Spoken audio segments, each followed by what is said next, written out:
On a morning in late September of the year 1066, a man lay dying in a field in northern England. He was 50 years old, though he looked older, weathered by 4 decades of war across 3 continents, his face creased by the winds of the Baltic and the Mediterranean, and the cold rivers of Rus.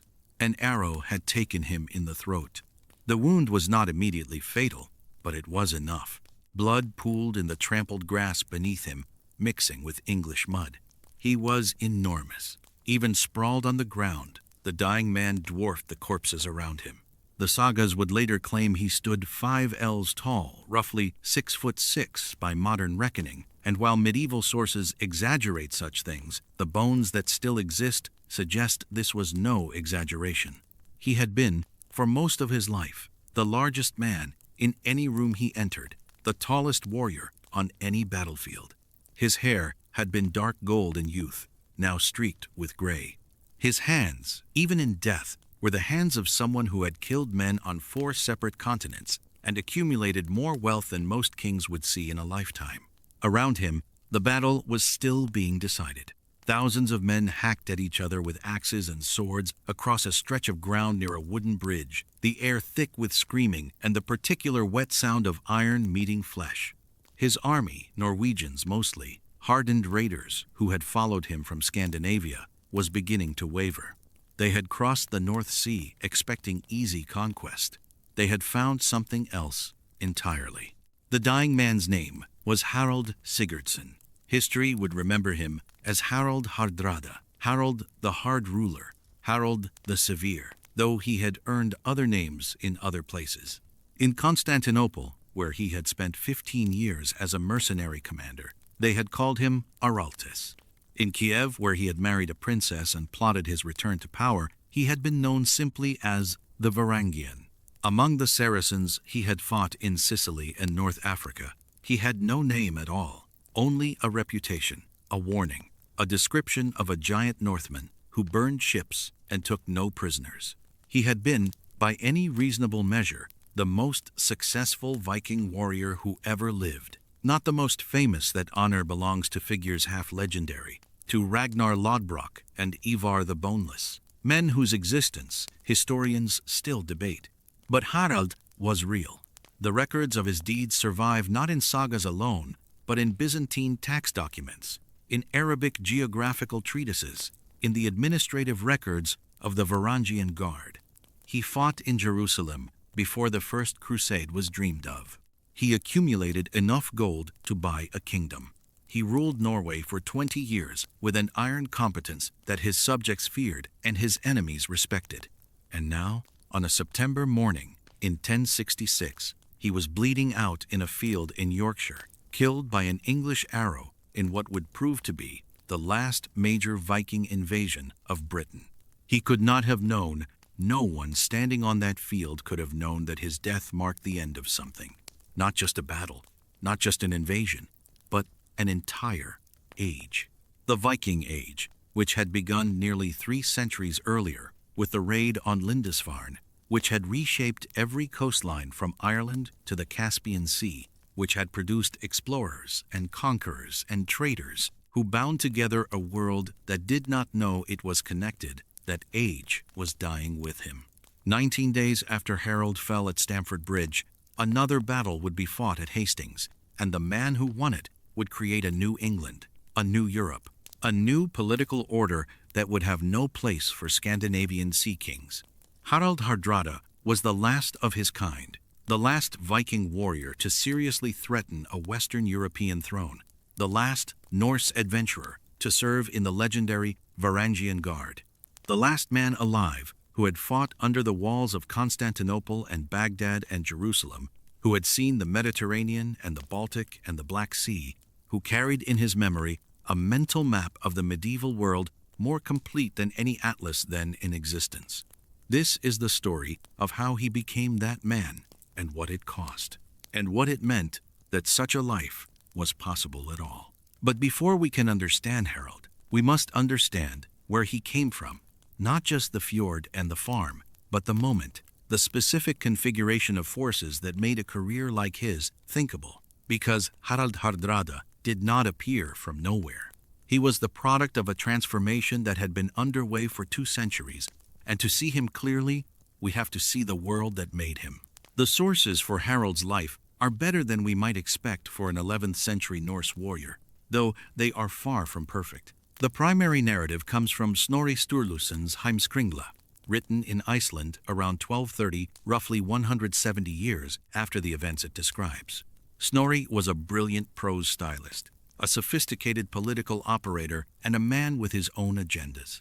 He wrote history the way a poet writes verse, with attention to rhythm, to dramatic structure, to the kinds of scenes that would resonate with his 13th century Icelandic audience. This does not make him unreliable, exactly, but it means we must read him carefully. We are fortunate that Harald's story intersects with other documentary traditions. Byzantine chronicles mention him, though usually glancingly. The empire had more pressing concerns than recording the careers of individual barbarian mercenaries. Arabic sources, particularly the geographical and historical works coming out of the Abbasid cultural sphere, occasionally reference the Varangians in ways that corroborate Snorri's account. English sources, particularly the Anglo-Saxon Chronicle, provide independent testimony for the events of 1066, and the archaeology of 11th century Scandinavia has matured enormously in recent decades, allowing us to test literary claims against material evidence. What emerges from these sources is not a complete picture. We have large gaps, years, and sometimes decades, where we simply do not know what Harald was doing, but it is complete enough. We can trace the arc. We can see the shape of the life, and that shape is extraordinary. Norway in the year 1015 was not a unified kingdom in any sense we would recognize. It was a collection of petty chieftains, local strongmen, and regional powers bound together loosely by ties of kinship and marriage, and occasionally by the temporary dominance of a single ambitious king. The terrain enforced this fragmentation.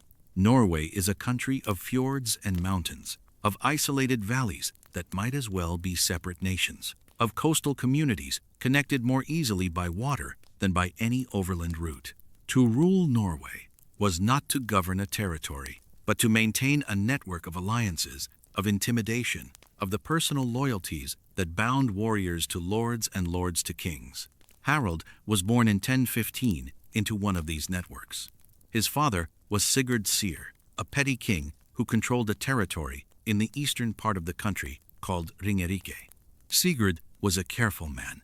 The sources suggest more farmer than warrior, more interested in the management of his estates than in military glory. The sagas treat him with a certain gentle condescension, as though his prudence were a kind of failure. But Sigurd had managed to marry well, and that marriage would prove more consequential than any battle he might have fought. His wife was Åsta Gudbrandsdatter, and she had been married before to a man named Harald Grensky, a descendant of the legendary Harald Fairhair, who is credited in Norse tradition with the first unification of Norway. That first husband had died in 995, burned alive by a Swedish queen he had been attempting to seduce. Before his death, Åsta had borne him a son. That son's name was Olaf, and by the time Harald Sigurdsson was born, Olaf Haraldsson had already begun the extraordinary career that would end with his death in battle, his canonization as a saint, and his transformation into the patron of Norway and the symbolic center of Norwegian national identity for the next 1,000 years. This is the critical fact of Harald's early life. He was the half-brother of Olaf the Holy. Everything that followed the exile, the service in Byzantium, the return to power, the claim on the throne of Norway, flowed from this relationship. Harald was not simply a Viking adventurer who happened to become king. He was born into a family with claims to kingship, raised in the shadow of a brother who was actively trying to make those claims real, and shaped from childhood by the political education that such proximity provided. The Norway that Olaf was attempting to unify was a country in transition. Christianity had arrived within living memory. Olaf Tryggvason, another claimant to Norwegian kingship, had imposed it by force in the 990s, but it had not yet penetrated deeply into the culture. The old gods still received their sacrifices in some districts. The old customs of blood feud and ritual violence still governed many social relations. But the institutional infrastructure of the Christian Church was beginning to establish itself. Bishops, monasteries, the slow transformation of Norwegian society along lines that connected it to the wider European world. Olaf Haraldsson pushed this transformation further than any of his predecessors. He brought in English clergy to establish a more organized church hierarchy. He issued law codes that incorporated Christian principles. He used the rhetoric of Christian kingship, the idea that a king ruled by divine sanction and that resistance to his authority was resistance to God, to justify his consolidation of power. The old Norwegian chieftains, who had operated for centuries as independent powers, found themselves facing a new kind of king, one who claimed not just military superiority, but moral authority. They did not submit willingly. By the late 1020s, the opposition to Olaf had coalesced around Knut the Great, the Danish king who had already conquered England and was now reaching for Norway.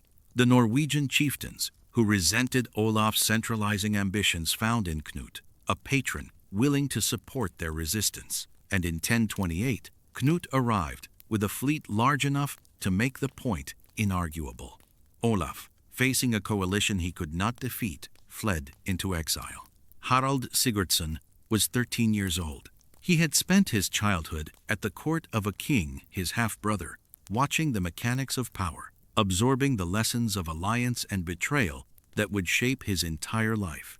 Now he watched that king lose everything. Olaf went east, into Rus, to the court of Yaroslav the Wise in Kiev. His young half-brother went with him. The period of exile was brief but formative. For 2 years, Harald lived in Novgorod and Kiev, seeing for the first time the world beyond Scandinavia. The Rus states were not Viking kingdoms. Exactly, they had been founded by Scandinavian adventurers in the 9th century. But by the 11th, they had become thoroughly Slavicized, their rulers intermarrying with Byzantine princesses and Bulgarian nobles, their culture oriented increasingly toward Constantinople rather than Copenhagen. But they retained connections to Scandinavia, and they offered a temporary haven for exiled Norwegian royalty. Olaf planned his return, and in 1030 he came back to Norway with a small army, hoping that the resentment of the chieftains toward their new Danish-backed rulers would translate into support for his restoration. Harald, now 15, came with him. The Battle of Stiklestad was fought on the 29th of July, 1030, and it was a disaster for Olaf's cause. The forces arrayed against him were larger than he had anticipated. The chieftains he had hoped would defect to his side remained loyal to Knut's regency. By afternoon, Olaf was dead, killed, the sources claim, by a combination of wounds from axe, sword, and spear. His body carried from the field by loyal retainers who would eventually bring it to Nidaros, where it would become the center of his rapidly growing cult. Harald was wounded in the battle. How badly? The sources do not agree. Some accounts suggest he fought with distinction despite his youth. Others imply he was pulled from the field early. What we know for certain is that he survived that. He made his way east, away from the battlefield, away from the victorious chieftains who would have killed him if they could, away from the Norway that had just killed his brother. He went into the wilderness. He went to the margins. He went where all exiled Scandinavian princes went in the 11th century, where the networks of kinship and mercenary service could sustain a man with nothing but his sword and his lineage. He went east. The journey took months. A wounded 15-year-old, traveling in a land where his brother's enemies would pay well for his head, making his way through forests and over mountains toward the distant courts of Rus. He traveled with a small band of followers, the sources mention a few names, men who had survived Stiklestad and attached themselves to the half-brother of their dead king, but the journey itself is mostly lost to us. We have no diary, no chronicle of his passage. We have only the fact of his arrival. By spring of 1038, Harald Sigurdsson was in Kiev. The city he found was one of the great urban centers of the medieval world. Kiev, in the 11th century, was larger than most Western European capitals, a trading metropolis that sat at the intersection of routes connecting the Baltic to the Black Sea, Scandinavia to Byzantium, the Islamic world to the Christian one. Its markets were polyglot affairs where Norse traders rubbed shoulders with Greek merchants, where Arab geographers recorded the customs of peoples they had never imagined, where furs from the Arctic forests were exchanged for silks from Constantinople and spices from the distant east. The ruler of this world was Yaroslav, son of Vladimir, and he was Olaf's kinsman by marriage. Yaroslav's wife Ingigerd was the daughter of a Swedish king, and the networks of Scandinavian royalty that connected Norway to Sweden to Rus meant that Harald arrived not as a stranger, but as a relative distant, to be sure, but close enough to claim hospitality. Yaroslav took him in. More than that, he seems to have seen something in the young exile. Within months of his arrival, Harald was commanding troops in Yaroslav's service. The details are vague. Snorri describes campaigns against the Poles, against various steppe peoples, against rivals and rebels, whose names mean nothing to us now, but the pattern is clear. Harald was learning his trade. He was becoming a soldier. But Kiev, for all its wealth and sophistication, was not where Harald would make his fortune. It was merely a way station. Because even in the 11th century, even in the eastern margins of the European world, everyone knew where real opportunity lay. It lay to the south. It lay in the city that had been the center of the world for 1,000 years and still believed itself to be. It lay in Constantinople.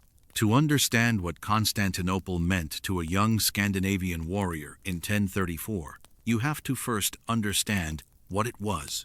And what it was defies easy summary. It was the largest city in the Christian world and had been for 7 centuries. It was the capital of an empire that traced its continuity back to Augustus Caesar, that still called itself Roman, even though it conducted its business in Greek, that considered the kingdoms of Western Europe to be barbarian upstarts, occupying territories that rightly belonged to the true successors of Rome. It was also, in 1034, one of the richest places on earth. The trade routes that connected Asia to Europe passed through its markets. The accumulated treasure of centuries of empire, gold, silver, silk, manuscripts, relics of saints, the administrative expertise of a bureaucracy that had been functioning without interruption since the reign of Diocletian, all of it flowed through Constantinople. And the city needed soldiers. This was the particular opportunity that drew Scandinavians south. The Byzantine Empire was militarily sophisticated, but demographically stretched. Its long borders with the Bulgarians, with the various peoples of the Caucasus, with the Arab caliphates to the east and south, demanded a larger army than the empire could reliably recruit from its own population.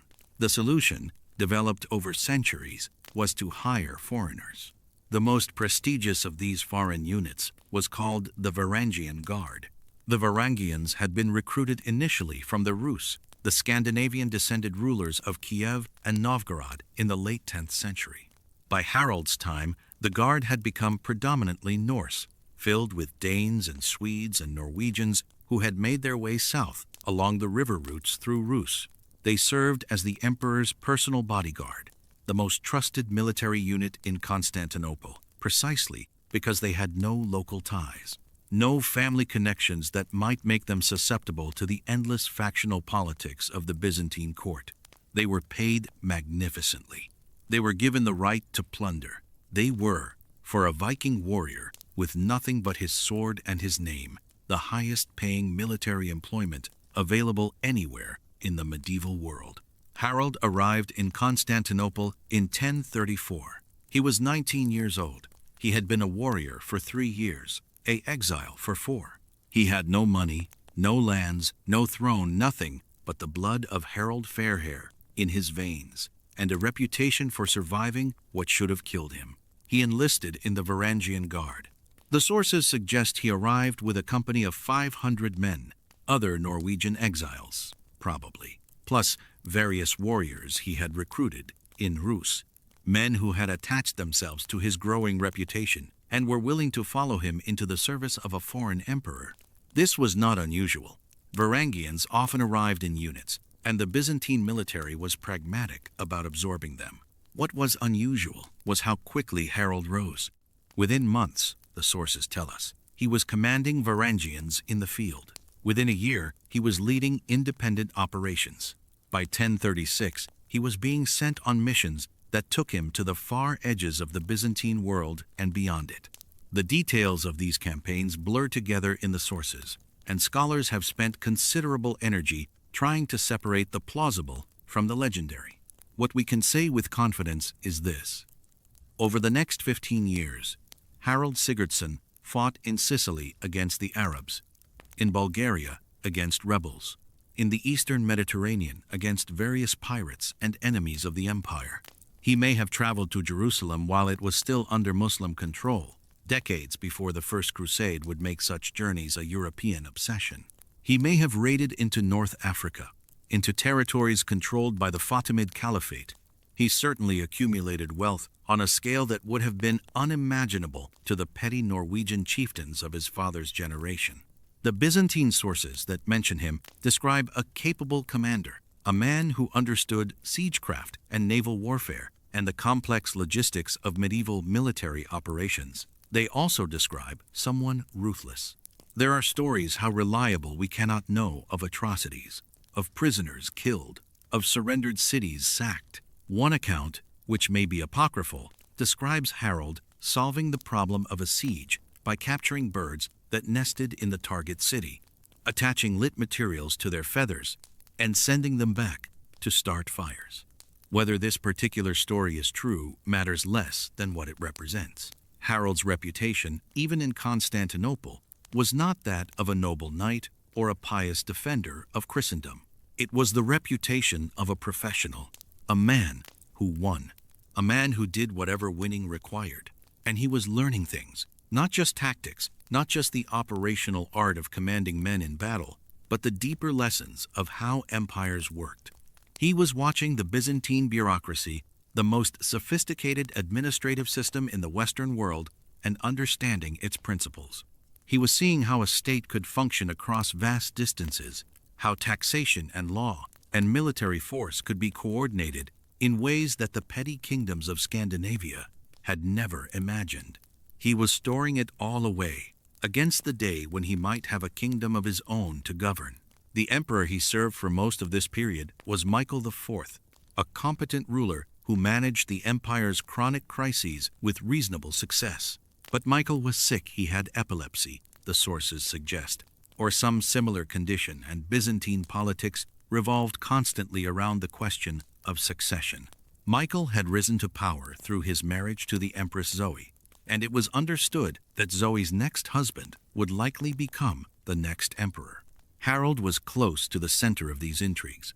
The sources suggest, though they do not quite say, that he was involved in the complex web of plots and counterplots that characterized Byzantine court politics. At minimum, he was watching. At maximum, he was participating. And he was getting rich. The Varangian Guard had traditional rights of plunder that went beyond their formal salaries.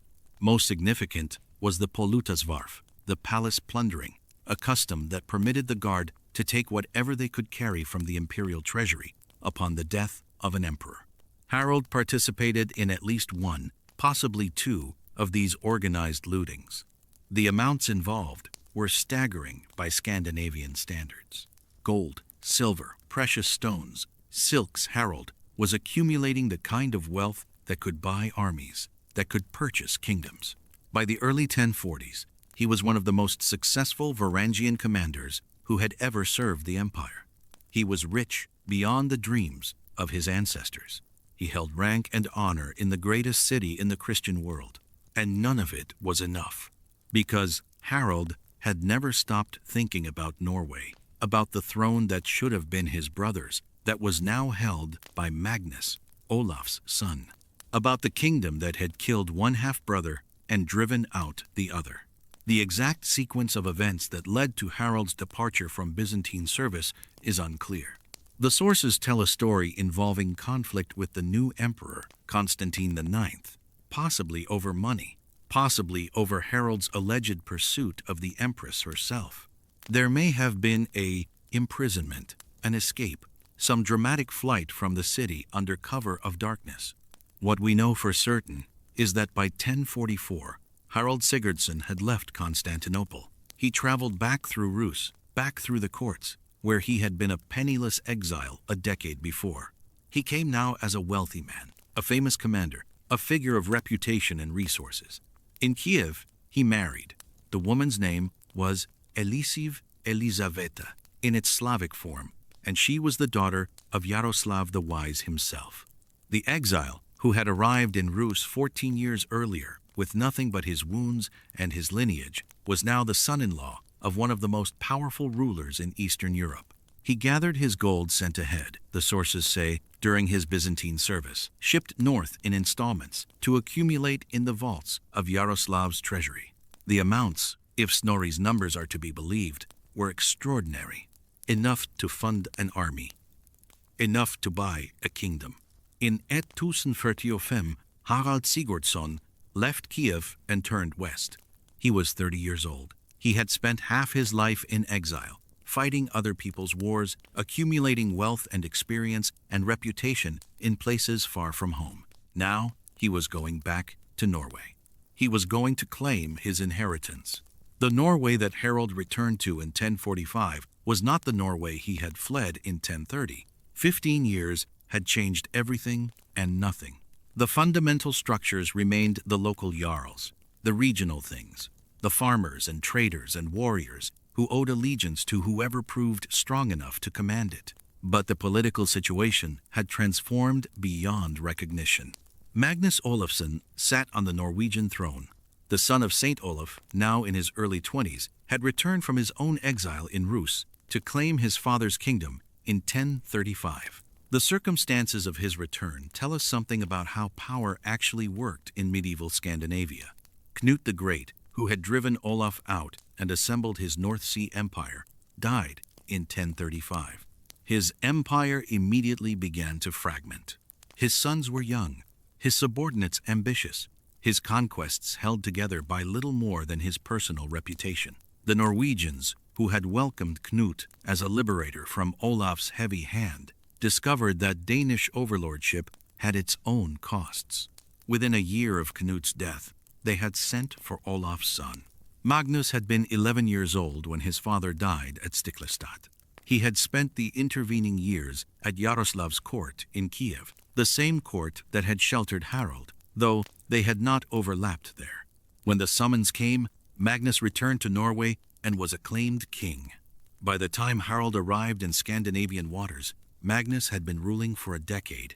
He had proven himself a capable king, not brilliant, perhaps, but competent, attentive to the balancing act that Norwegian kingship required. He had even expanded his realm, inheriting Denmark through a treaty with Knut's successor, Harthacnut, who died childless in 1042. Magnus was, in other words, exactly what Harald was not, an established king with a decade of governance behind him, ruling 2 kingdoms, accepted by his people, secure in his position. And he was Harald's nephew. The family mathematics here requires some attention. Olaf Haraldsson, the saint, had been Harald's half-brother. Same father, different mothers. Magnus was Olaf's illegitimate son, born to a concubine. This made Magnus and Harald roughly half-uncle and nephew. Though the age gap was minimal, Magnus was perhaps 5 years younger than Harald, making them near contemporaries. In terms of strict legitimacy, Harald arguably had the stronger claim. He was the son of a king, legitimate born, while Magnus was the illegitimate son of a half-brother. But legitimacy meant little in medieval Scandinavian succession, which operated on a principle closer to whoever can take and hold power than primogeniture. Harald had no intention of meekly accepting Magnus's rule. He had not spent 15 years in exile, had not fought across the Mediterranean, had not accumulated Byzantine gold to come home as a subject. But he was also realistic. He had wealth and reputation. He did not have an army. What he did have was access to the complex web of Scandinavian politics. Denmark, which Magnus claimed, was restless under Norwegian rule. There were Danish claimants, Danish nobles, Danish grievances waiting to be exploited. Harald made contact with Svein Estridsson, a Danish jarl who considered himself the rightful king of Denmark. An alliance began to form. The campaign that followed was not a single dramatic confrontation, but a grinding naval war fought across the waters between Norway and Denmark. Harald and Svein raided, burned, retreated, raided again. Magnus responded with his own fleet, his own raids, his own shows of force. The conflict dragged on through 1046, an expensive, indecisive mess of skirmishes and counter-skirmishes that exhausted all parties without producing a clear winner. And then, in the way that medieval politics often turned, the situation resolved itself without battle. Magnus Olafsson and Harald Sigurdsson made peace. More than peace, they agreed to share the kingdom. Norway would have 2 kings. The terms were telling. Magnus kept his royal title and his claim to Denmark.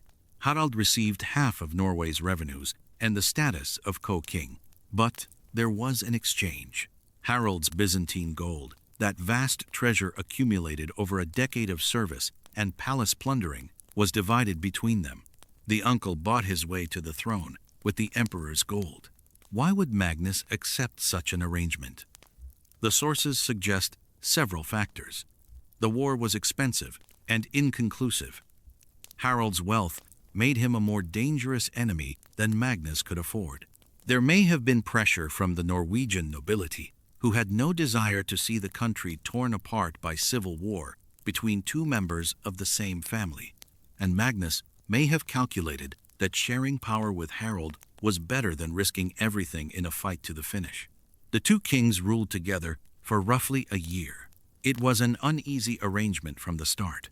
2 ambitious men, both believing themselves entitled to sole rule, both watching the other for signs of weakness.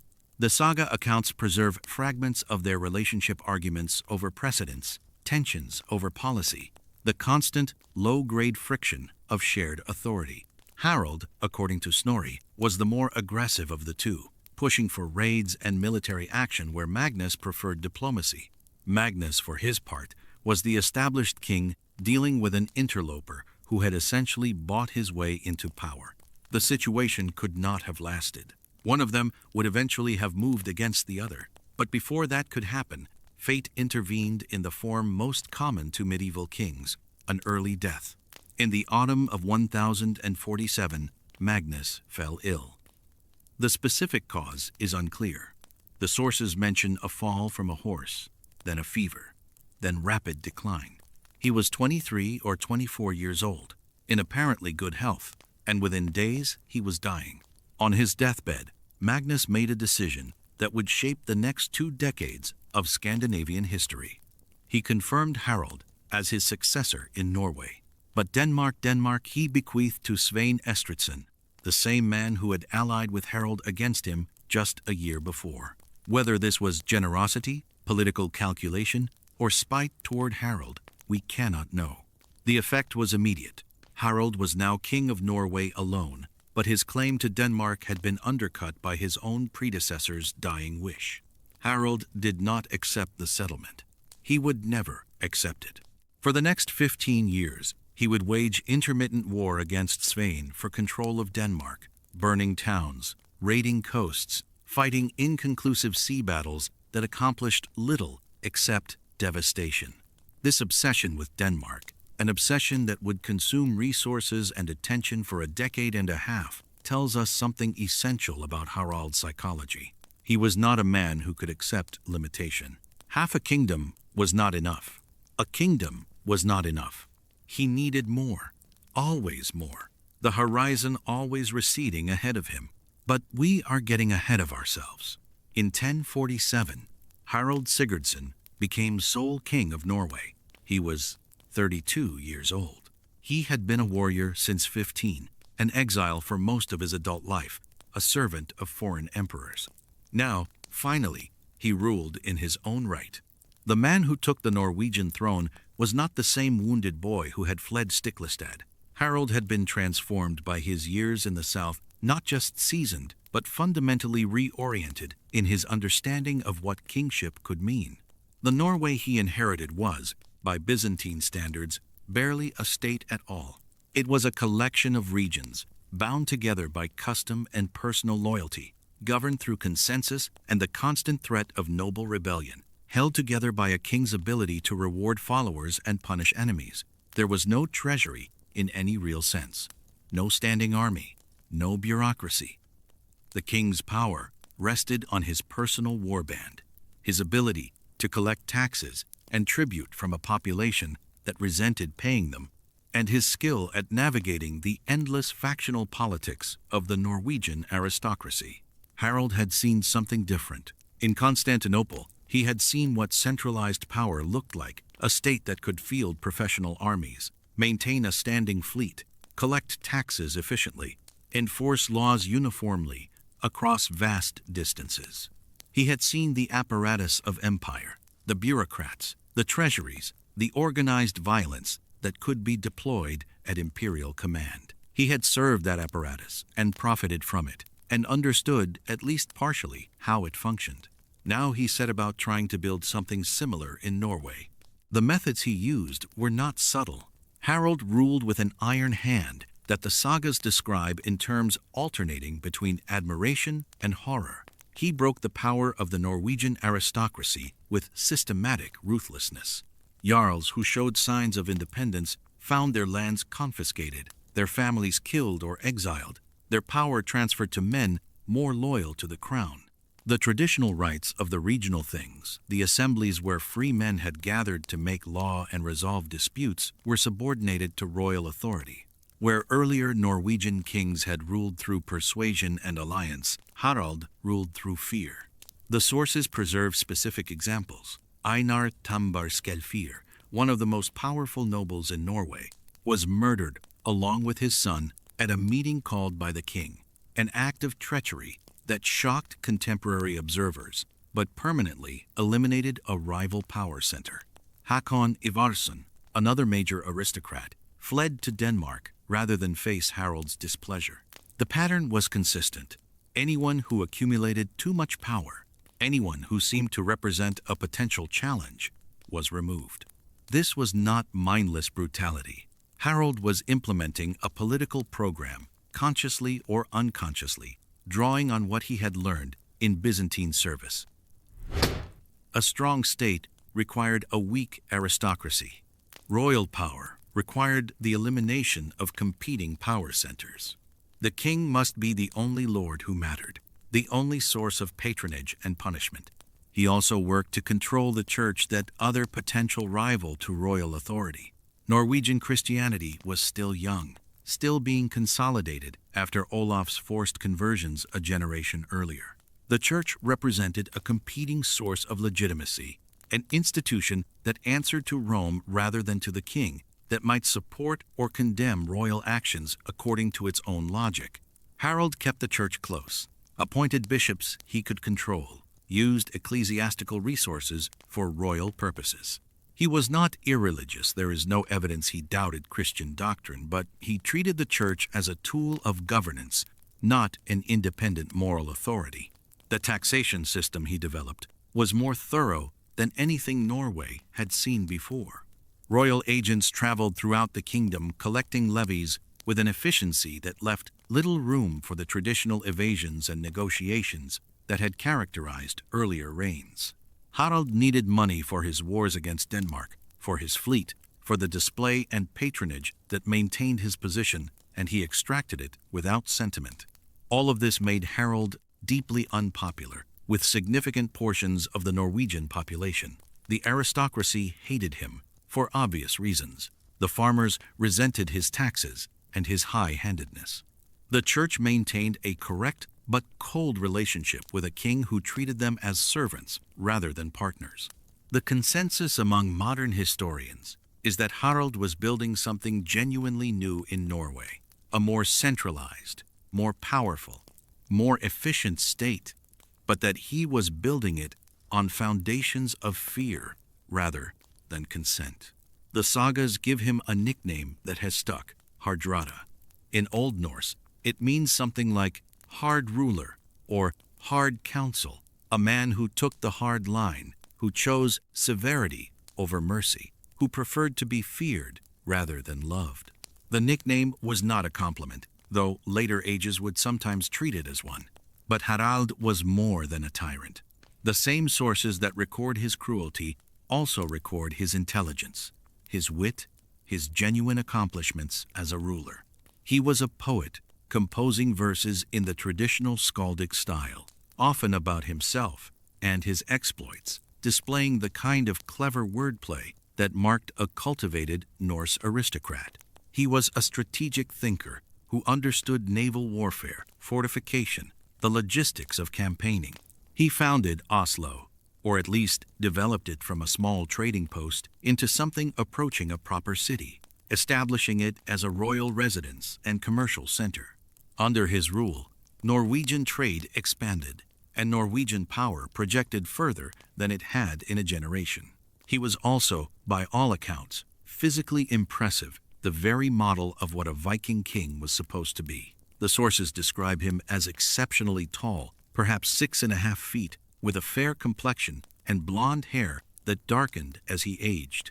One eyebrow, they note, sat higher than the other, giving him a perpetually quizzical or sardonic expression. His hands were large, his voice commanding, his presence dominating any room he entered. He looked like a king in an age when looking like a king still mattered.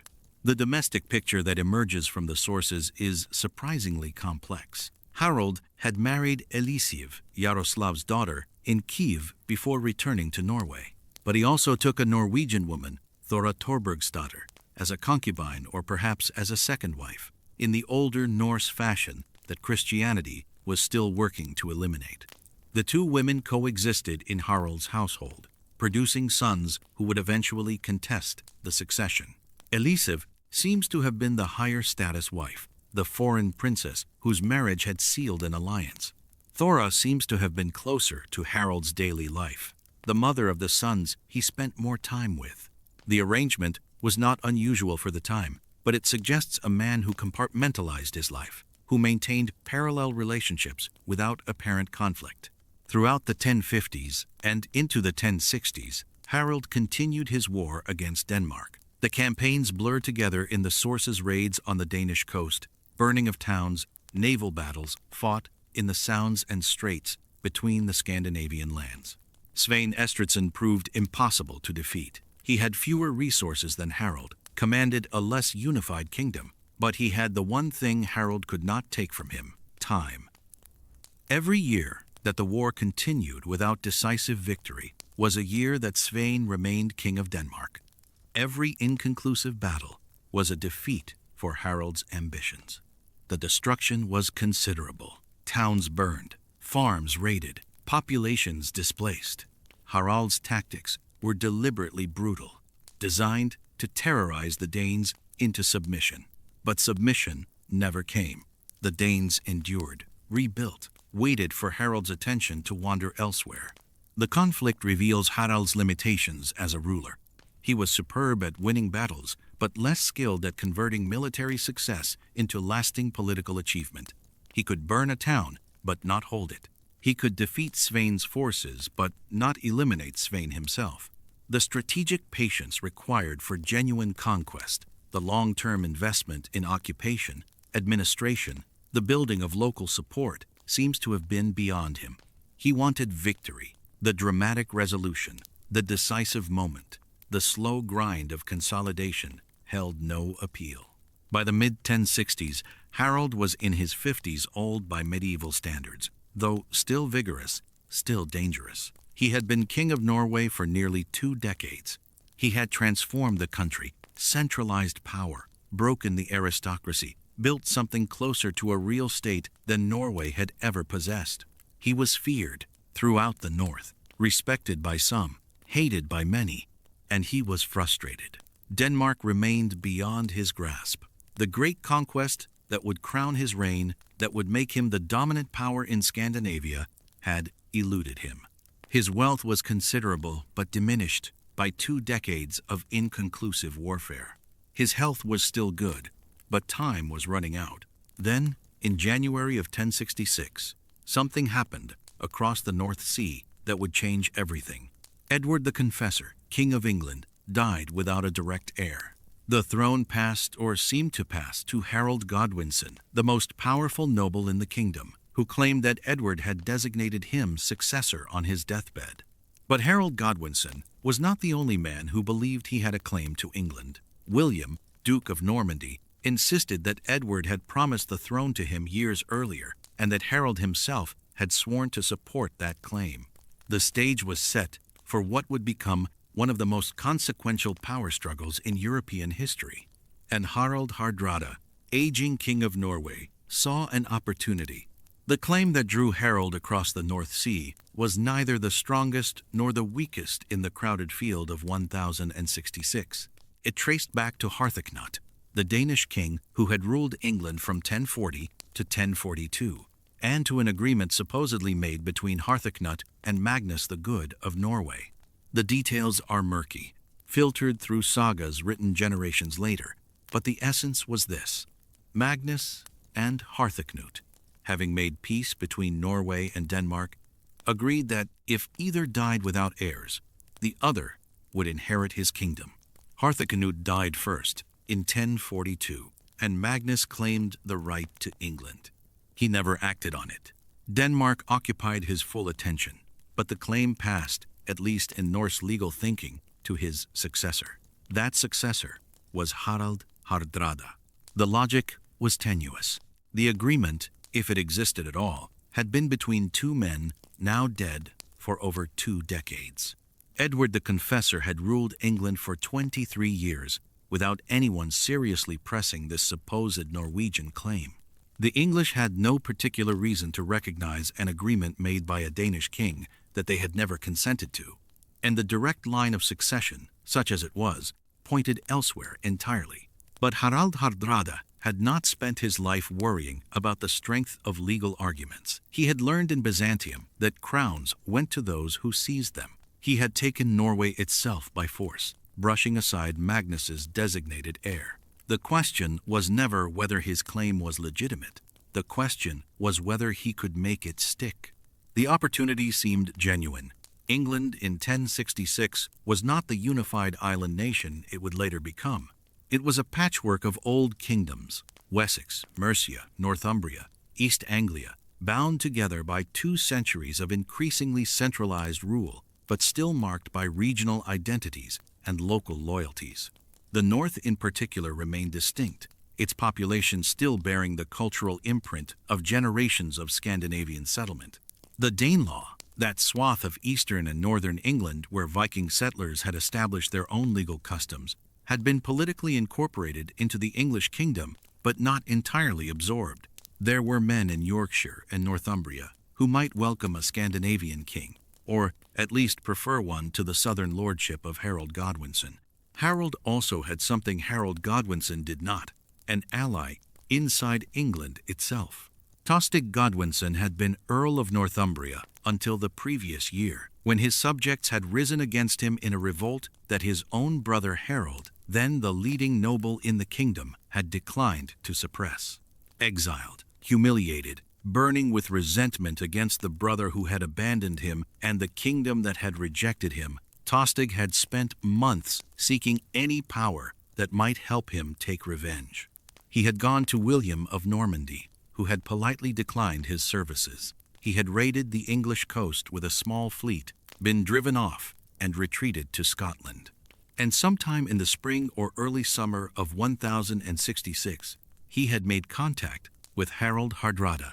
The precise sequence of events is unclear. Some sources suggest Tostig traveled to Norway himself, presenting his case before Harald in person. Others imply the negotiation happened through intermediaries. What matters is the result. Harald agreed to invade England, and Tostig agreed to guide him, to use his knowledge of English defenses and his remaining connections in the north to smooth the way. For Harald, Tostig was essential. The Norwegian king had never been to England. He did not know its harbors, its roads, the disposition of its fortresses. He could not speak the language. He needed a local guide, someone who could navigate the political landscape as well as the physical one. Tostig offered that and more, the legitimizing presence of an English earl, however disgraced, and the hope that his former subjects might rally to him rather than fight. For Tostig, Harald was a weapon. The Norwegian king commanded a fleet and army that could match anything Harald Godwinson could muster. With Harald's forces behind him, Tostig might reclaim his earldom, might humble the brother who had betrayed him, might, even though the sources do not say this directly, aspire to higher things still. Exile breeds fantasies. A man who has lost everything is capable of believing anything. The alliance was thus built on mutual need and mutual delusion. Harald believed the conquest of England would prove easier than it was. Tostig believed his influence in the north remained greater than it had become. Each man gave the other confidence that was not entirely warranted. And so, in the late summer of 1066, the invasion was set in motion. The fleet that Harald assembled was enormous by the standards of the age.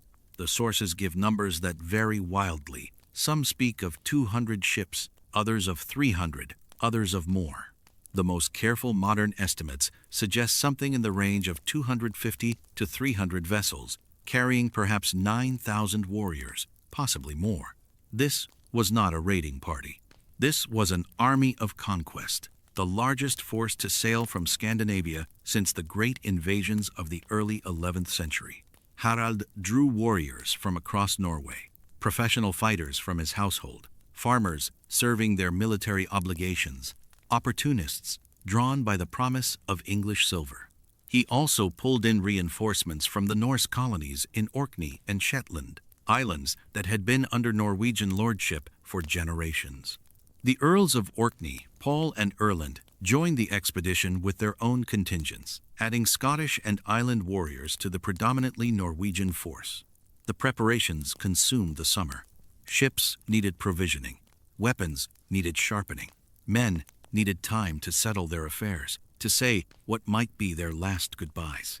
Harald's household sagas describe him moving through Norway during these months with an energy that belied his 50-odd years, inspecting vessels, conferring with commanders, ensuring that nothing was left to chance. He had launched expeditions before, many of them, but this was different. This was the great gamble, the final roll of dice that would determine whether he died a king of Norway or became something greater. Elisiv and Thora both remained behind. So did his daughters by Elisiv Maria and Ingigerd, but his sons by Thora Magnus and Olaf sailed with the fleet. Magnus, the elder, had already been designated joint king of Norway, a precaution against the chaos that might follow if Harald died abroad. By bringing both sons, Harald ensured the succession was protected while also giving them the martial education he considered essential. They would watch their father conquer a kingdom, or watch him try. The fleet sailed in September, late in the season, when autumn storms were already threatening the North Sea crossing. The timing was deliberate. Harald knew that William of Normandy was also planning to invade England, and that Harald Godwinson was watching the Channel, waiting for the Norman fleet to sail. By attacking from the north, while Harald's attention was fixed on the south, Harald hoped to catch the English king off balance, to establish himself before Harald could respond. The crossing took several days, first to Shetland, then to Orkney, where the fleet gathered additional forces, and then south along the Scottish coast. The ships hugged the land where possible, seeking shelter from the open ocean, moving in stages through waters that generations of Norse sailors had made familiar. The eastern coast of Scotland fell away to port, then the Northumbrian shore, and then, on the morning of the 18th of September 1066, Harald Hardrada's fleet entered the mouth of the Humber. The Humber estuary was the gateway to northern England, a broad tidal inlet where the Ouse and the Trent converged before flowing into the North Sea. Viking fleets had used it for centuries as an invasion route, landing armies that could strike inland toward York and the heartland of the north. Harald was following a well-worn path, a route that resonated with the history of Norse expansion. His great-grandfather's brother had come this way. So had countless raiders and settlers before. The land remembered. The fleet moved upriver, 300 ships or thereabouts, spreading across the broad brown water. The villagers who saw them pass, fishermen, farmers, the scattered inhabitants of the river settlements, could do nothing but watch and spread the word. An army was coming. The old nightmare had returned. Tostig guided them. He knew this country, had governed it until the year before. He directed the fleet to Rickhall, a landing point on the Ouse south of York, where the ships could be beached and secured while the army marched overland. The location was well chosen, close enough to York to threaten the city, far enough to provide secure anchorage and a defensible base. York was the prize, the second city of England, the ancient capital of Northumbria, the center of Danish power during the years of Scandinavian rule. If Harald could take York, he would control the north. If he controlled the north, he could bargain from strength, perhaps dividing England with Harald Godwinson, perhaps forcing recognition as king of a restored Danelaw, perhaps using it as a base for further conquest. The strategic logic was sound. Everything depended on execution. The Earls of Mercia and Northumbria, Edwin and Morcar, both young, both newly appointed, faced Harold's army with what forces they could muster. They had not had time to gather the full strength of their earldoms, but they could not simply let York fall without a fight. To do so would be to surrender the north without resistance, to invite Harald to advance southward, to compound failure with dishonor. They chose to meet him at a place the sources call Gate Fulford, a village just south of York, where the road from Rickhall crossed a stream. The terrain was challenging, marshy ground on either side of the road, limiting the space available for deployment. A defensive position, in theory.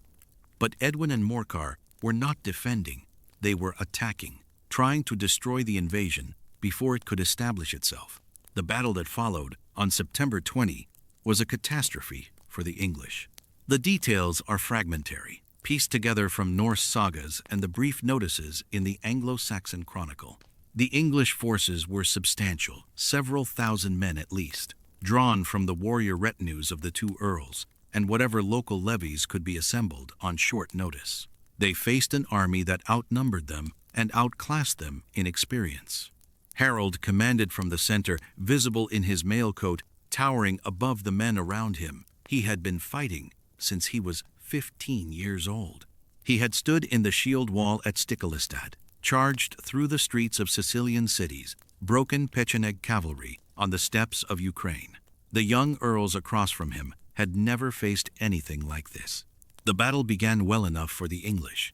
They pushed forward, driving back Harold's leading elements, gaining ground on the firmer terrain along the road. For a time, it seemed possible that northern courage might prevail against Scandinavian experience, but Harald had anticipated this. He had weighted his line unevenly, placing his strongest units on his left, nearest the river. As the English pressed forward in the center, as they committed their reserves to exploiting what looked like success, the Norwegian left struck. The movement caught the English off balance. Their advance had disordered their formation, stretched their line, created gaps that Harold's veterans knew how to exploit. The fighting devolved into a chaos of small engagements, shield walls breaking apart, men struggling in the marsh, the discipline that armies required dissolving into desperate individual combat. The rout, when it came, was devastating. The marsh that had seemed to protect the English flanks became a death trap. Men fled, sank, drowned. Others were cut down, trying to reach the firmer ground near the city. The dike beside the road, one source claims, was so filled with bodies that Harold's men crossed it without wetting their feet. This is surely exaggeration, but it captures something true about the scale of the disaster. Edwin and Morcar escaped, but their army was broken. York lay open. The city surrendered within days. The inhabitants, whatever their private feelings, had no means to resist. Their defenders had been destroyed at Gate Fulford. No relief force was coming. Harald Godwinson was still in the south, waiting for William of Normandy. The leading men of York came to Harald at an assembly point east of the city, a place called Stamford Bridge. and agreed to terms. They would provide hostages. They would supply provisions. They would acknowledge Harald as king. Harald had achieved in a week what 20 years of war had failed to accomplish in Denmark. He held the greatest city in northern England. He had broken the only army that opposed him. The surviving earls were in flight, and Harald Godwinson, far to the south, did not yet know that his kingdom was being carved away. The saga sources describe Harald in these days as confident, perhaps overconfident. He had left a substantial part of his force with the ships at Rickall, perhaps a third of his army, guarding the fleet that was his lifeline back to Norway. He had marched to Stamford Bridge with the remainder, expecting to receive the promised hostages, to formalize the submission of York, to begin the process of consolidating his conquest. He did not expect to fight. The weather was warm, unseasonably so for late September. Many of his men had left their armor behind. Mail coats were heavy and uncomfortable for what was supposed to be a diplomatic mission, a show of force rather than actual fighting. They were relaxed, scattered along the banks of the river Derwent, some swimming, some resting, some foraging in the surrounding countryside, an army at ease in conquered territory. The 25th of September, 1066, a Monday. The morning passed without incident. The hostages had not yet arrived, but there was no particular urgency. Harald had time. England lay open before him. Then, from the south, dust began to rise.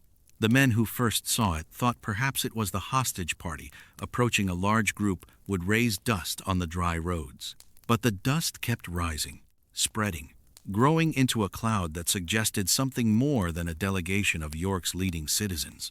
Harald's scouts rode back with the news. An army was approaching, a large army, moving fast. The banners were English. Harald Godwinson had done the impossible. He had learned of the invasion, gathered his forces, and marched 200 miles in 5 days, one of the most remarkable forced marches in medieval military history. He had brought not just his household troops, but the Fyrd of the southern shires, thousands of men moving at a pace that should have been unsustainable. He had passed through York without stopping, learning from the terrified citizens exactly where Harald's army was positioned. And now he was here, catching the invaders unprepared, scattered, many of them separated from their weapons and armor. Harald had approximately 3 days' worth of confident occupation in England. Now he would have to fight for it. The moment of recognition must have been extraordinary. 2 kings, 2 men, named Harald, in their respective languages, seeing each other across a field for the first time. One had spent his life accumulating an empire's worth of experience. The other had spent his life accumulating England. Both had gambled everything on this encounter. Harald's immediate problem was tactical. His army was divided, strung out along the river, many of his men on the wrong side of the bridge that gave the place its name. He needed time to recall his scattered forces, to form a shield wall, to create the coherent defensive formation that was his best chance against a numerically superior and better positioned enemy. The sagas tell a story, perhaps true, perhaps legendary, about what happened next. A single Norwegian warrior, unnamed in the earliest sources, took up position on the Stamford Bridge itself, holding the narrow span against the English advance. He killed man after man, holding the bridge by himself, while Harald's army formed up on the eastern bank. According to one version, he was finally brought down when an English soldier floated under the bridge in a barrel and speared him from below. A colorful detail, possibly invented, but capturing something true about the desperate improvisation of those first minutes. However it happened, Harald bought the time he needed. His men formed up on the rising ground east of the river, assembling into something like a defensive formation. The shield wall took shape that ancient Scandinavian battle order, men pressed shoulder to shoulder, shields overlapping, presenting a barrier of wood and iron to the advancing enemy. But it was a shield wall with gaps. Many of Harald's men still had no armor. The contingent at Rickall, with most of the mailcoats, with a third of the army's strength, was hours away, too far to help. The English army formed its own line across the base of the rising ground. Harald Godwinson had every advantage, except the moral certainty of the man who faces a genuine threat. He had numbers, he had equipment, he had rested men, or at least men who had not been swimming in the Derwent when the dust cloud appeared. He had the psychology of the defender, the righteous anger of a king defending his realm against foreign invasion. What he did not have was time. Every hour that passed was an hour for the Norwegians at Rickhall to receive word and begin their march north. Every hour was an hour for Harald's scattered forces to rejoin the main body. Every hour was an hour that William of Normandy might be landing somewhere on the southern coast, opening a second front that would make this entire confrontation irrelevant. Harald Godwinson could not afford a siege. He needed a quick victory, a decisive engagement that would end the Norwegian threat before the Norman one materialized. He needed Harald Hardrada dead or defeated before sunset. The sagas preserve another famous story about the moments before battle, one that has been repeated so many times it has become almost a founding document of the legend. Harald Godwinson, according to this account, sent riders forward to offer terms. They approached the Norwegian line under flag of truce and called out to the defenders, "Is Earl Tostig in this army?" Tostig stepped forward, his brother's emissary. "The King of England offers his brother peace," the rider announced. "He offers him the earldom of Northumbria and a third of the kingdom, if he will change sides and fight against the Norwegian invader." Tostig, the story goes, considered this offer. Then he asked, "And what will he offer King Harald of Norway for his trouble?" 7 feet of English ground, the rider replied, "or as much more as he needs, seeing that he is taller than most men." A good line. Perhaps too good, it has the polished quality of a scene, remembered and improved over decades of retelling. Whether the exchange actually happened, whether Godwinson actually offered his brother reconciliation at the last possible moment, whether Harald was standing close enough to hear the famous insult, all of this is unrecoverable. What we can say is that the story captured something true about the moment: the impossibility of negotiation, the recognition that this field would decide everything, the understanding that only one herald would walk away. If the exchange happened at all, it ended with Tostig's refusal. He had cast his lot with the Norwegian king. He would stand with him now. The riders withdrew. The last chance for anything other than slaughter had passed. What followed was not a battle in the modern sense, not a contest of maneuver, flanking movements, tactical surprise. It was something older and simpler and more brutal. 2 formations of armed men walking toward each other and trying to kill until one side stopped being able to continue. The English advanced uphill toward the Norwegian shield wall. Harald had positioned his men well. Given the circumstances, the ground rose gently in their favor, and the river at their backs, while dangerous in defeat, prevented any chance of an easy encirclement. The shield wall itself was a formidable defensive formation, perfected over centuries of Scandinavian warfare. When properly manned and properly equipped, it could hold against almost anything. This one was neither properly manned nor properly equipped. The English hit the Norwegian line, and the killing began.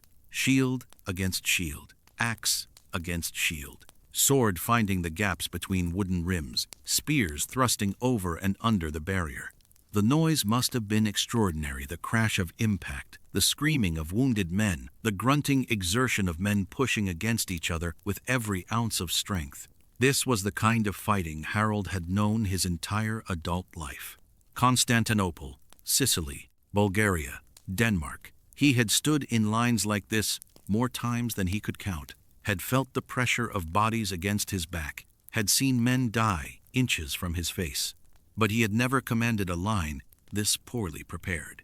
His strongest men, his best armored men, his Varangian veterans, many of them were still at Rickhall, still loading the tribute from York onto the ships, still unaware that their king was fighting for his life 15 miles to the north. The battle settled into the grinding rhythm that shield wall engagements always produced: short bursts of desperate violence, followed by brief separations, as both sides caught their breath and reformed their lines. Men fell, gaps appeared. Other men stepped forward to fill them. The wall held, but it was thinning, and Harald could see that it was thinning. He did something then that the sagas remember. With a mixture of awe and puzzlement, he attacked. This was not the rational choice. He was outnumbered, under-equipped, defending ground he needed to hold long enough for reinforcements to arrive.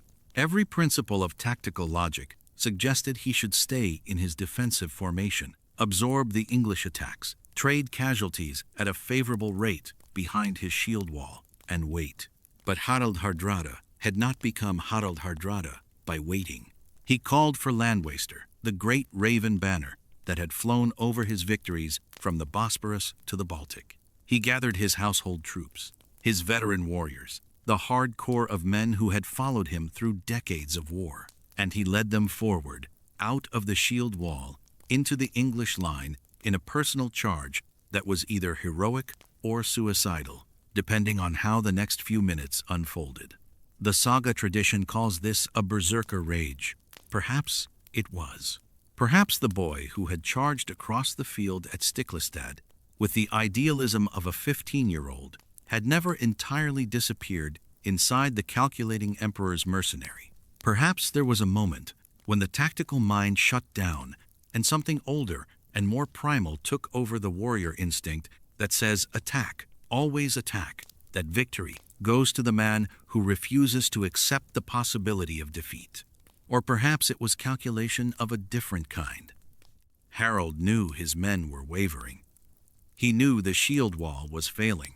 He knew that if he did nothing, the slow attrition of unequal combat would grind his army down to nothing. The charge might fail, but the alternative was certain defeat. Better to stake everything on one throw, to trust in the battle luck that had carried him through 50 years of violence. He cut through the English line like a blade through bread, Landwaster flying behind him, his household warriors pushing forward in his wake. He broke the formation that had been pressing against his shield wall. For a moment, a brief, glorious, impossible moment, it looked like it might work. The English fell back. The pressure on the Norwegian line eased. Harald was where he had always been at his best, in the middle of the chaos, taller than any man around him, fighting with the concentrated fury of a king who will not accept defeat. He was not wearing armor. The detail is preserved in multiple sources, mentioned almost in passing, as if the saga writers themselves found it difficult to believe. Harald Hardrada, the veteran of 100 battles, the man who had survived everything the medieval world could throw at him, had come to Stamford Bridge without his mailcoat. It was back at Rickhall, with the ships, with the rest of the equipment that would have been useful if this had remained a diplomatic mission instead of becoming a desperate fight. He was fighting in a blue tunic. His shield was painted. His helmet, probably gilded. A king needed to be visible to his men, needed to be a rallying point. But beneath that royal display was flesh, protected by nothing more than cloth. An arrow found him. The sources disagree on exactly where it struck. Some say the throat. Some say through the windpipe. Some simply say that he fell. What they agree on is that it happened suddenly, in the middle of his charge, at the moment when his attack had briefly seemed to be succeeding. One moment, Harald Hardrada was winning his last battle. The next moment, he was dying. He fell. The raven banner wavered. The men around him, the veterans who had followed him from Norway, the survivors of campaigns stretching back decades, suddenly found themselves fighting around a king's body instead of behind a king's leadership. The charge collapsed. It is possible to imagine the moment, the sudden void where Harald had been. A man that large, that distinctive, that central to the entire enterprise, his absence would have been instantly visible to both sides. The Norwegians would have seen their king fall and felt the psychic shock that always follows such losses. The English would have seen the same thing and felt the opposite, the surge of hope that comes when you realize the enemy's heart has stopped beating. Harald Hardrada died sometime in the mid-afternoon of the 25th of September 1066. He was approximately 50 years old, though the exact figure depends on which sources you trust. He had been king of Norway for nearly 2 decades, a mercenary captain for a decade before that, an exile, and a fugitive before that. He had served one empire and tried to build another. He had accumulated more combat experience than perhaps any other monarch of his generation. None of it mattered now. He was a body on English ground, the 7 feet Harald Godwinson had promised him. But the battle was not over. The Norwegian army did not immediately rout. The veterans fell back to their original defensive position, reformed the shield wall around their king's body, and continued fighting. They had no real hope of victory that had died with Harald, but they had pride and stubbornness and the warrior culture that made retreat more shameful than death. Tostig was still alive, still commanding whatever authority remained. The Raven banner was still flying, though now it flew over a defensive last stand rather than an offensive charge. The English pressed their advantage. The shield wall began to collapse from the edges inward, men falling faster than they could be replaced, gaps appearing that could not be filled. Tostig fell somewhere in the slaughter, killed fighting beside the foreign king who had been his last and only ally. The Norwegian line bent, broke, and finally shattered. And then, at almost the worst possible moment, the reinforcements from Rickhall arrived. They had received word of the battle and marched north as fast as men carrying heavy armor could move. They arrived to find their king dead, their army broken, and the English victorious. What they did next was either heroic or foolish, depending on your point of view. They attacked. Fresh, armored, and furious, the men from the ships threw themselves at the English army. For a brief time, the battle resumed, the Norwegians now fighting not for victory, but for vengeance, for the right to recover their king's body, for the simple warrior satisfaction of taking as many English with them as they could. It was not enough. The numbers were too unequal, the position too hopeless. The Norwegians fell and kept falling, until there were not enough of them left to fall anymore. By evening, the Battle of Stamford Bridge was over. The Norwegian army had been effectively annihilated. Of the 300 ships that had sailed from Norway, only 24 would sail home enough to carry the survivors of one of the most complete military disasters of the medieval age. Harald's son Olaf, who had remained with the ships during the battle, was permitted to leave in peace. Harald Godwinson did not pursue the remnants. He had other concerns now, and destroying the last Norwegian prince would have gained him nothing. The casualties on both sides were enormous. The English had won, but they had paid heavily for the victory. Harald Godwinson's best troops, his housecarls, his personal guard, the veterans who had formed the core of his army, had been ground down in the brutal fighting. Many were wounded. All were exhausted. And somewhere on the southern coast of England, the wind had changed. The 27th of September, 1066, 2 days after Stamford Bridge. William of Normandy landed at Pevensey with an army of perhaps 7,000 to 8,000 men. The invasion that Harald Godwinson had been waiting for all summer had finally materialized at the worst possible moment, when his army was scattered across Yorkshire, recovering from one of the hardest-fought battles in English history. Harald received the news and did the only thing he could do. He turned his battered army around and began another forced march, this time southward, 250 miles, to confront a fresh enemy who had not just fought a battle. He left Harald Hardrada's body on the field at Stamford Bridge. What happened to it afterward is one of those details that the sources handle with characteristic unreliability. One account says it was buried at York Minster, given the honor due a fallen king.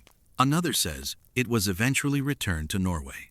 The most likely truth is somewhere in between a provisional burial in English soil, followed by later recovery and transport once the immediate crisis had passed. It does not matter, ultimately, what happened to the body. The man who had inhabited it was gone. The last serious Scandinavian invasion of England had been defeated. The Viking Age, that long epic of northern expansion and violence and trade that had reshaped Europe for nearly 3 centuries, had effectively ended in a single afternoon on the banks of a Yorkshire river. Harald Godwinson marched south. 19 days after Stamford Bridge, he fought another battle against another invader at a place called Hastings. He lost. An arrow found him too, according to the most famous accounts, though the sources are murkier than the legend suggests, and the image of Harald with an arrow in his eye may be Norman propaganda as much as historical fact. What is certain is that Harald Godwinson died at Hastings on the 14th of October 1066, 3 weeks after killing Harald Hardrada. 2 kings dead in less than a month, and a third, William, crowned before Christmas. The coincidence is almost too neat, almost too symbolic to be accidental. 2 Haralds killed within weeks of each other, one by arrow and one by arrow. One defending England against the last Viking invasion, and one defending it against the first Norman conquest. History does not usually arrange itself into such elegant patterns.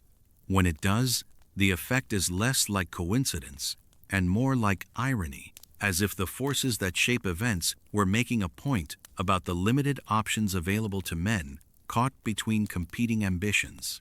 But the symmetry obscures something important. Harald Hardrada's failure at Stamford Bridge was not merely a personal tragedy or a military setback. It was the closing of a door that had been open for 300 years. After Stamford Bridge, there would be no more serious Scandinavian invasions of Western Europe. The Northmen would continue to fight and trade and explore, but they would do so as settled kingdoms rather than as the restless raiders who had terrorized Christendom since Lindisfarne.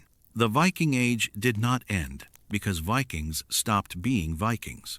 It ended because the world had changed around them, because the kingdoms they had once preyed upon had grown strong enough to resist, because the lands they had once discovered had developed their own populations and their own powers, because the military technology and political organization that had given small bands of raiders such outsized influence had been matched and exceeded by their former victims. Harald Hardrada was the last man who might have reversed that trajectory. He had the experience, the resources, the ambition. He had spent his life learning how large-scale military operations worked at the highest level. He had built a Scandinavian empire and believed he could extend it across the North Sea. And he had failed. Not because he was foolish or incompetent. Harald was neither, but because the window had closed. England in 1066 was not England in 866. It could not be conquered by 300 ships and a claim. The body that lay on the field at Stamford Bridge was not just a king's body. It was the corpse of a possibility, the remains of a future that had ceased to be viable. The Viking expansion was over. What would replace it? The Norman conquest, the gradual transformation of Scandinavia into conventional European kingdoms, the long, slow process by which the North Atlantic world became the Atlantic world. All of that began, in some sense, at the moment Harald Hardrada fell. He could not have known any of this. He could not have known that he was fighting not just for England, but for a conception of what the Scandinavian peoples might become. He could not have known that his defeat would be remembered not as a temporary setback, but as a permanent ending. He thought he was fighting for a crown. He was actually fighting for a world that was already passing away. The arrow that killed him did not care about historical significance. Arrows never do. The news of Harald's death reached Norway before winter closed the sea lanes. Olaf, the son who had survived Stamford Bridge, sailed home with the remnants of the fleet, perhaps 25 ships out of the 300 that had left, though the exact numbers are disputed.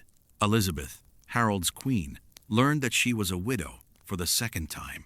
Maria, the daughter said to have died on the same day as her father, may or may not have existed at all. The sources are contradictory, and the detail has the suspicious symmetry of legend rather than fact. What is certain is that the Norway Harald had built did not collapse with his death. The kingdom held. The administrative structures he had created, the church hierarchy he had cultivated, the trading networks he had fostered, all of it survived the loss of its architect. Olaf ruled as Olaf III, called Olaf Kyrre, Olaf the Peaceful, and his reign would be remembered as a time of consolidation rather than conquest. The contrast with his father could not have been more complete. Olaf reigned for 26 years without fighting a single battle.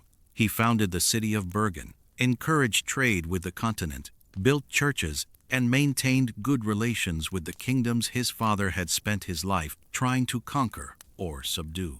Under Olaf, Norway became what it would remain for centuries, a modest northern kingdom, prosperous enough, stable enough, but no longer a serious contender for European power. The transformation was deliberate.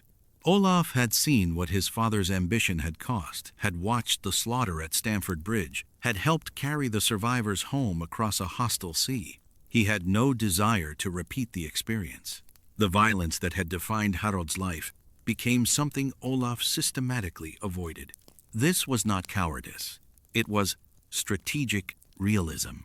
Olaf understood what his father had perhaps refused to acknowledge, that the age of conquest was over, that Norway's future lay in trade and diplomacy rather than invasion and subjugation.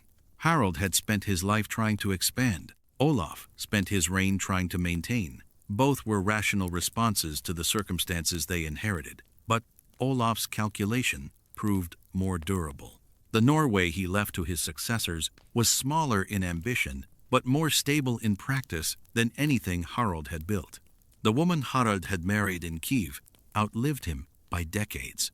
Elizabeth disappears from the historical record after 1066, but later sources suggest she lived until roughly 1087, spending her final years in a realm her husband had never managed to conquer, and her sons now ruled. What she thought of Harald's final gamble, whether she mourned him as a hero or remembered him as a man who had thrown away a kingdom for the chance at a larger one, the sources do not say. The queens of medieval Scandinavia left few testimonies. We know what their husbands did. We rarely know what they thought.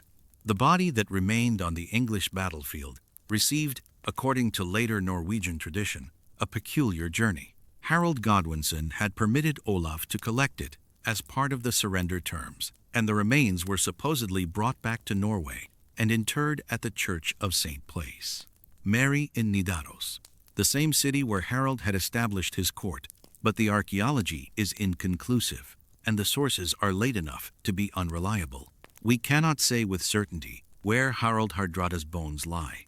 He may be in Trondheim, in a grave that has never been definitively identified. He may have been left in England, buried by the side of a river whose name he had not known before he died there. The uncertainty is fitting. Harald spent his life moving between kingdoms, serving and fighting and fleeing across half a continent.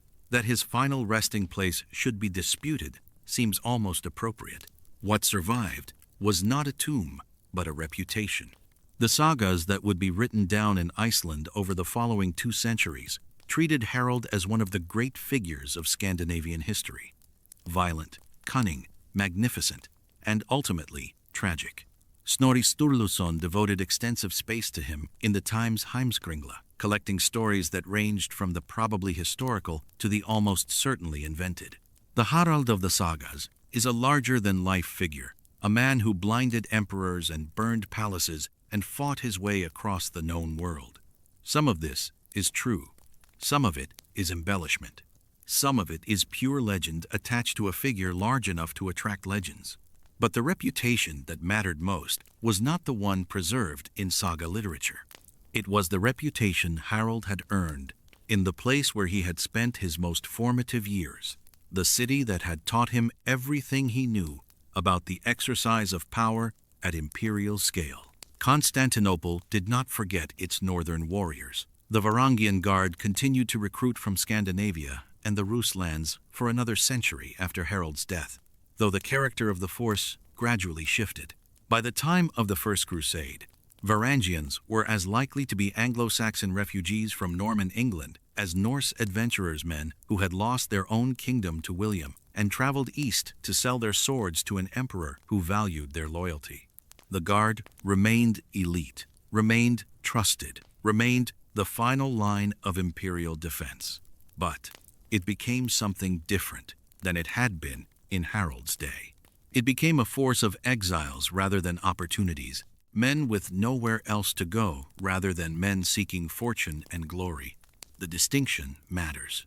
Harald had joined the Guard as a prince in waiting, always intending to return home and claim the throne he believed was his by right.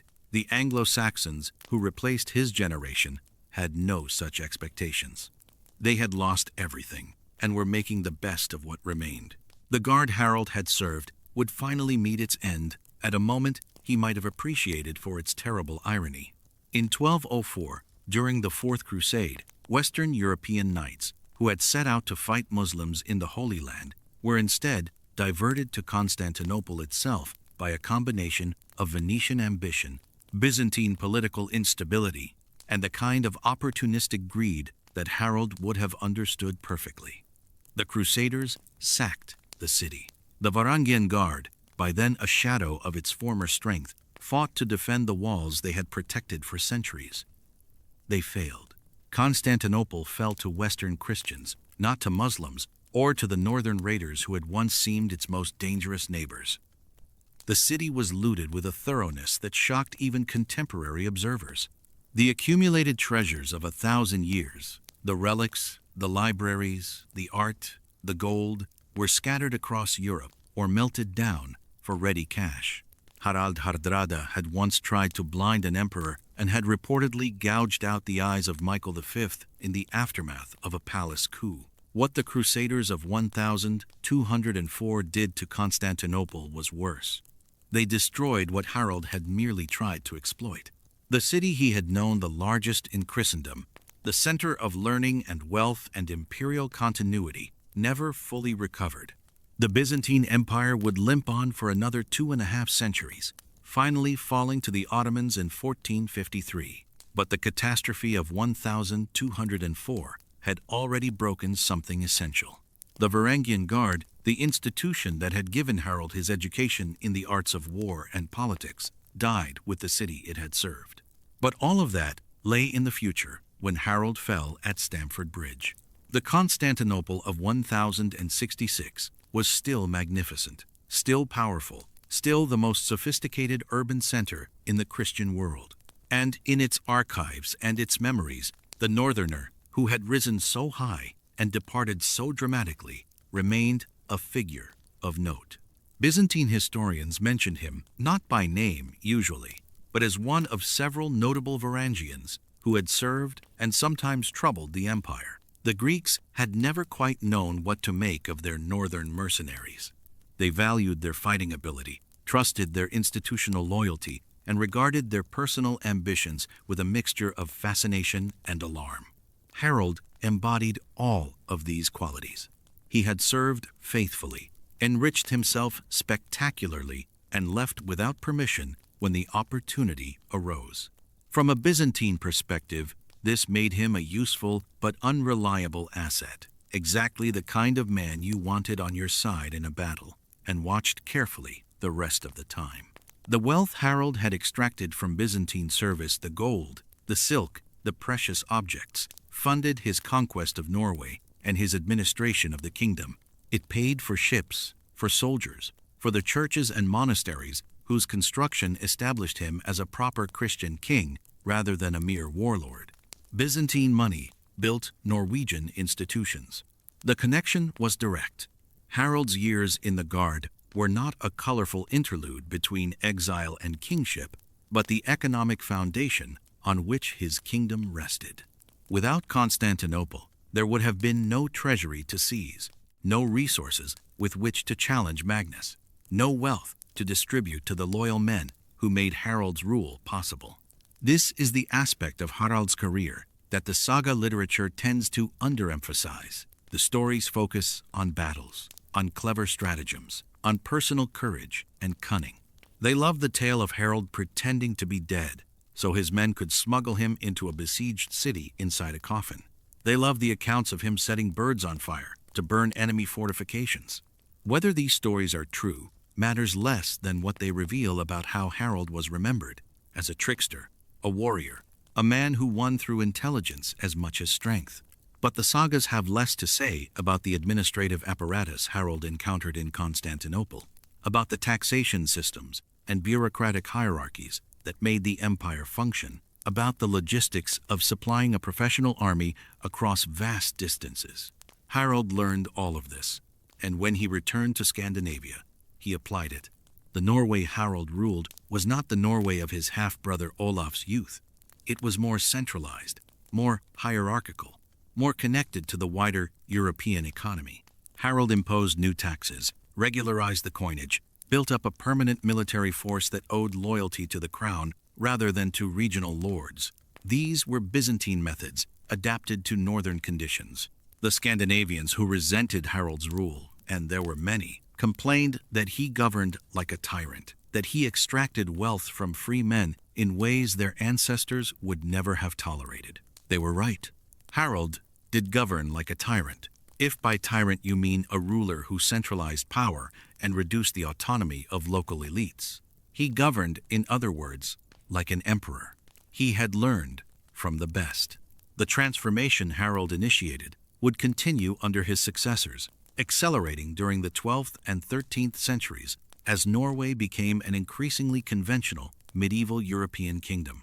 The church grew stronger, the aristocracy more defined, the legal system more codified. By the time the great law codes were compiled in the 13th century, Norway looked less like the society of Saga Age warriors and more like any other feudal monarchy. The process was not unique to Norway. Denmark and Sweden followed similar trajectories, but Harald's reign marked an important inflection point. He brought back from Constantinople not just gold but ideas, not just wealth but expectations about what a proper kingdom should look like. Whether this was progress depends on what you value. The older Scandinavian social order had been violent, unstable, and frequently brutal, but it had also allowed for a degree of personal freedom and social mobility that the newer feudal arrangements would gradually eliminate. A free farmer in 10th century Norway had more political agency than his great-grandson would possess in the 13th century. The assemblies where free men had gathered to make law and settle disputes were slowly replaced by royal courts, where the king's word was final. Harald did not complete this transformation. It would take centuries, but he accelerated it. He showed what a king with sufficient resources and sufficient ruthlessness could accomplish. The resources came from Constantinople. The ruthlessness was his own. The question that haunts Harald's biography is whether the England invasion was a failure of judgment or simply a reasonable gamble that happened not to pay off. The distinction matters because it shapes how we understand his entire career. If Stamford Bridge was a foolish adventure undertaken by a man who had grown overconfident in his old age, then the preceding decades of success look different, lucky perhaps, rather than skillful. If it was a calculated risk that might easily have succeeded with slightly different circumstances, then Harald's reputation for strategic acumen survives intact, and his death becomes tragedy rather than comeuppance. The sources do not allow us to resolve this question definitively. We can note that Harald was not the only person who thought England could be conquered in 1066. William of Normandy thought so too, and he proved right. The difference was not in the audacity of the attempt, but in its execution and its luck. Harald landed too early, fought the wrong battle at the wrong time, and died before he could bring his full force to bear. William landed later, fought a single decisive engagement, and won. Had the timing been slightly different, had Harald and William both landed at roughly the same time and been forced to fight each other rather than Harald Godwinson, the outcome might have been entirely different. We might be discussing Harald Hardrada as the founder of a Scandinavian dynasty in England, and William as a failed adventurer whose bones lay in some Sussex field. History does not run the counterfactuals. It only records what happened. What happened was that Harald died and William won, and the shape of the British Isles for the next 1,000 years was determined by that sequence. But the counterfactual remains useful because it illuminates the contingency of the outcome. Nothing about Stamford Bridge was inevitable. Harald might have won. He nearly did win, or at least he won the first battle. It was the second, unexpected engagement that destroyed him. A few more hours of rest, a fuller reconnaissance, a decision to retreat to the ships rather than fight in disarray, any of these might have changed everything. The man who made these decisions was not young. Harald was roughly 50 years old at Stamford Bridge, an advanced age for a warrior who had spent his life in combat. His body had absorbed decades of accumulated damage, the wounds, the exertions, the simple wear of hard living. The 17-year-old who had fled Stiklestad with an arrow in him had become a graying king with a kingdom to lose. Whether age had slowed his judgment as well as his reflexes is impossible to say. The saga authors do not describe him as diminished. They portray him as still vigorous, still commanding, still the most formidable military mind in Scandinavia. But they were writing to glorify, not to analyze. They had every reason to present Harald as dying at the peak of his powers, rather than in decline. What seems clear is that Harald underestimated Harald Godwinson. He had expected to face English resistance, but he had not expected the speed or the ferocity of Harald's response. The forced march from London to Yorkshire was a remarkable military achievement, one that caught the Norwegians completely off guard. Harald had time to bring his army to Stamford Bridge. He did not have time to bring his armor, to rest his men, to prepare proper defenses. The battle was fought on Harald's terms, not his. For a man who had spent his career creating favorable conditions for combat, this was an unusual and fatal lapse. Or perhaps it was simply the nature of invasion. When you attack someone else's territory, you surrender the initiative in ways that even the best planning cannot fully compensate for. Harald knew the terrain of Norway, the rhythms of Scandinavian warfare, the expectations of his own society." End quote. He did not know England. He did not know how quickly English armies could move, how fiercely English soldiers would fight to defend their homeland, how the political situation would evolve once he landed. He was operating with incomplete information in an unfamiliar environment against an opponent he had never faced. Under those circumstances, even the wisest commander can make fatal errors. The sources suggest Harald had considered the possibility of death. Before leaving Norway, he had arranged for the succession, designating Magnus and Olaf as his heirs, ensuring the kingdom would not dissolve into civil war if he fell. This was prudent rather than fatalistic. Any king embarking on a dangerous military expedition would make similar preparations, but it indicates that Harald was not blind to the risks. He knew he might not return. He went anyway. The question that hangs over the Stamford Bridge campaign is not whether Harald was a great commander. His career had demonstrated that beyond reasonable dispute, but whether greatness was enough.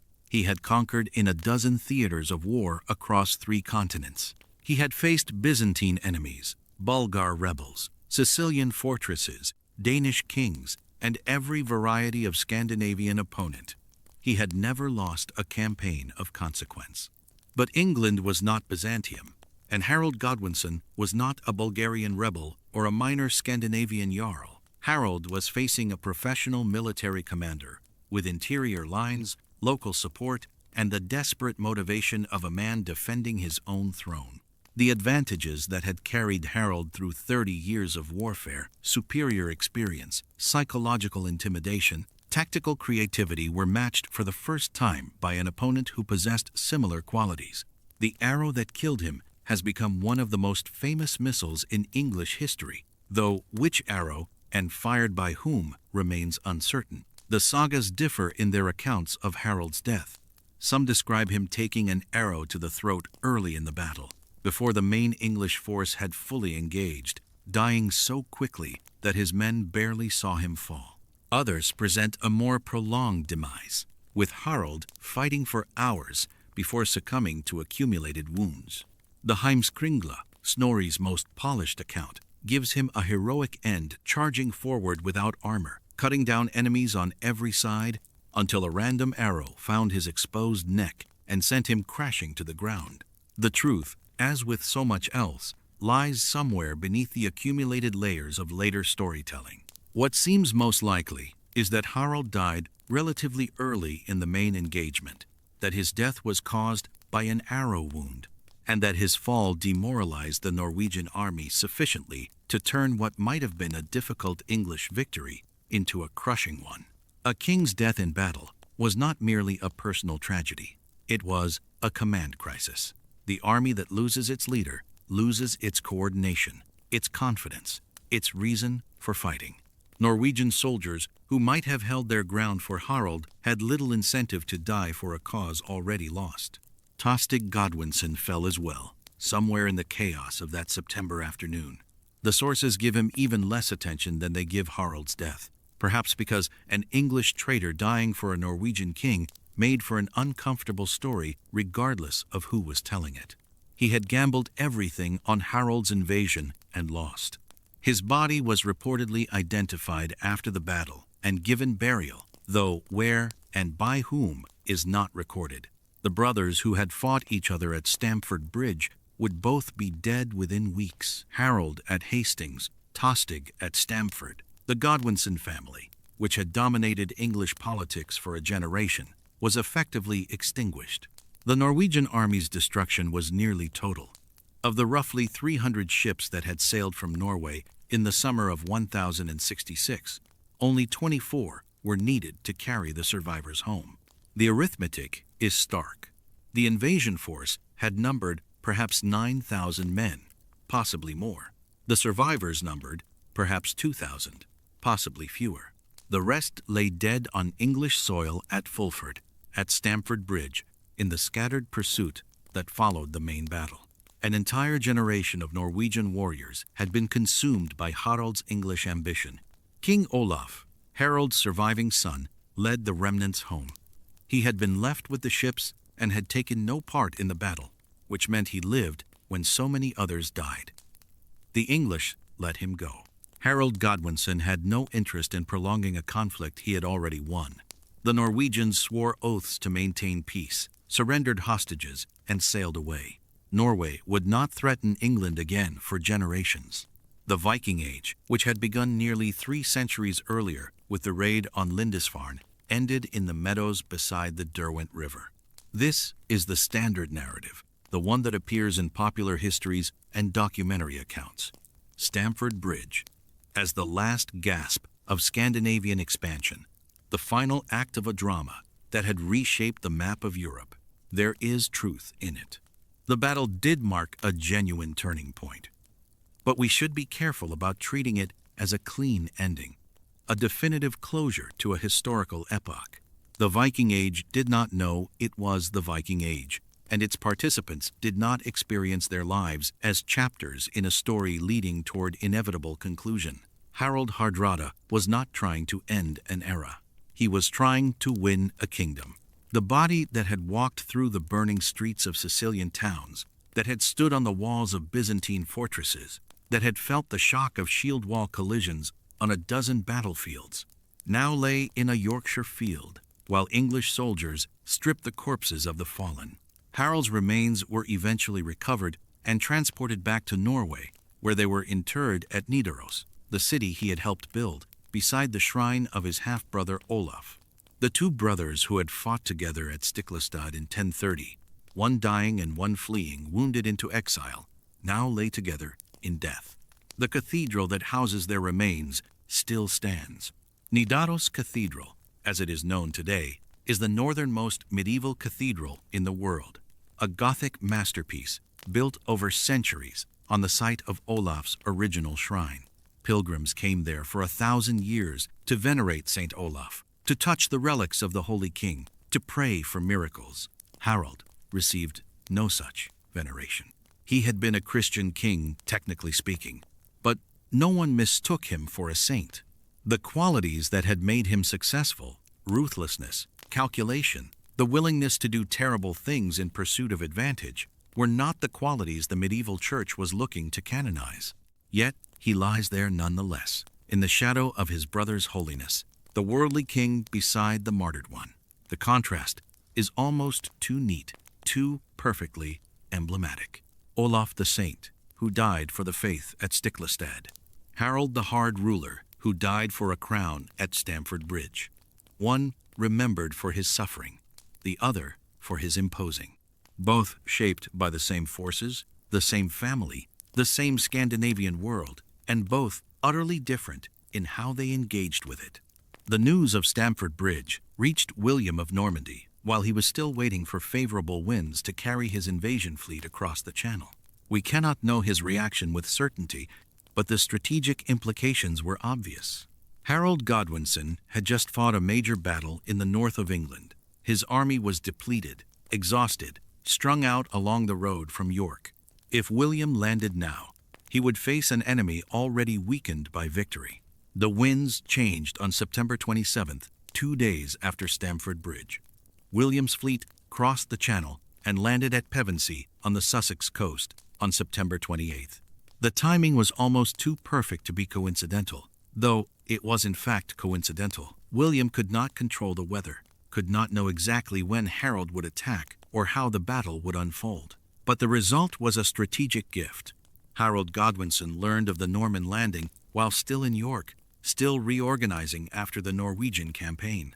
He was forced to march south immediately, covering roughly 250 miles in approximately 2 weeks with an army that had just finished covering 200 miles north and fighting 2 major engagements. The Battle of Hastings, fought on the 14th of October 1066, was therefore shaped by the Battle of Stamford Bridge in ways that the later encounter's fame has tended to obscure. Harold's army was tired.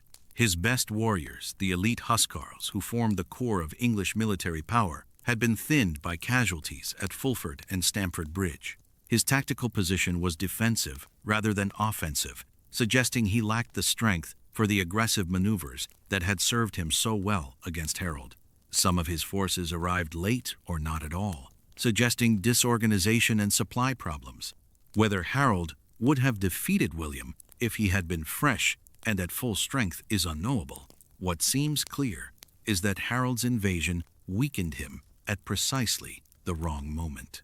In this sense, Harald Hardrada's final campaign accomplished something after all, though not what Harald intended. He wanted to conquer England for himself. Instead, he softened England for William. The Norwegian king, who had fought for Byzantium, who had mastered the politics of 3 civilizations, who had spent his life pursuing power with patient ruthlessness in the end, his greatest historical impact may have been as an inadvertent enabler of someone else's conquest. The irony would have been lost on Harald, who died believing he had failed. It might not have been lost on William, who was shrewd enough to recognize when fortune had handed him an advantage. The Norman conquest of England succeeded partly because of Norman military prowess and Norman political skill. It also succeeded because Harald Hardrada drew Harald Godwinson north at exactly the right moment. What happened next is not our story, but its outlines are necessary context for understanding what Harald's death meant. William won at Hastings. Harald died there, cut down in circumstances almost as disputed as Harald's death at Stamford Bridge. The famous arrow in the eye may or may not be historical. The English crown passed to a Norman duke, and England passed into a new era. The language changed. The ruling class changed. The architecture, the law, the church, the relationship between crown and nobility, all of it was reshaped by the conquest that Stamford Bridge had inadvertently facilitated. The Scandinavian claim to England did not entirely disappear. The Danish king, Sweyn Estrithson, who had contested Norway with Harald for years, made his own attempt on England in 1069–70. It came to nothing. Other claimants surfaced over the following decades. They also came to nothing. The Norman hold on England was too secure. The political landscape too thoroughly transformed. The era in which Scandinavian kings could plausibly aspire to the English throne had ended. It had ended, as it happened, in a meadow near York on a September afternoon. Harald's legacy in Norway was more complex than simple succession. His sons, Magnus and Olaf, both ruled after him, Magnus briefly, dying of illness within 2 years, and Olaf for a quarter century after that. Olaf earned the epithet the Peaceful. which tells you something about how his reign differed from his father's. He did not invade his neighbors. He did not burn their farms. He did not take their hostages or extract their tribute. He consolidated, administered, built. The Norway he inherited was shaped by his father's violence, and he chose to govern it differently. This was perhaps Harald's most practical legacy, a kingdom strong enough and stable enough to survive the transition to peaceful rule. The administrative structures he had imposed, the centralized authority he had established, the church he had patronized, these persisted after his death and provided the foundation for generations of Norwegian governance. Harald had ruled through fear and force, but he had also built something capable of outlasting the personality that created it. Whether Harald himself would have approved of Olaf's peaceful approach is unknowable but doubtful. Everything we know about Harald suggests he believed in the application of power, that he would have seen his son's restraint as weakness rather than wisdom. But the dead do not get to choose their successors' policies. Harald had demonstrated one way to be a medieval king. Olaf demonstrated another. Both were viable. Norway survived and eventually prospered under both approaches. The sagas that preserved Harald's memory were written roughly 150 to 200 years after his death, in a period when Iceland's literary culture was producing its most remarkable works. The authors who recorded his exploits, Snorri Sturluson most prominently, but also the anonymous compilers of earlier sources, had access to oral traditions, skaldic poetry, and perhaps written records that have not survived. They shaped these materials into narrative, imposing coherence on the scattered fragments of Harald's life, creating the figure we encounter today. We must be careful with these sources. The saga authors were not neutral recorders of fact.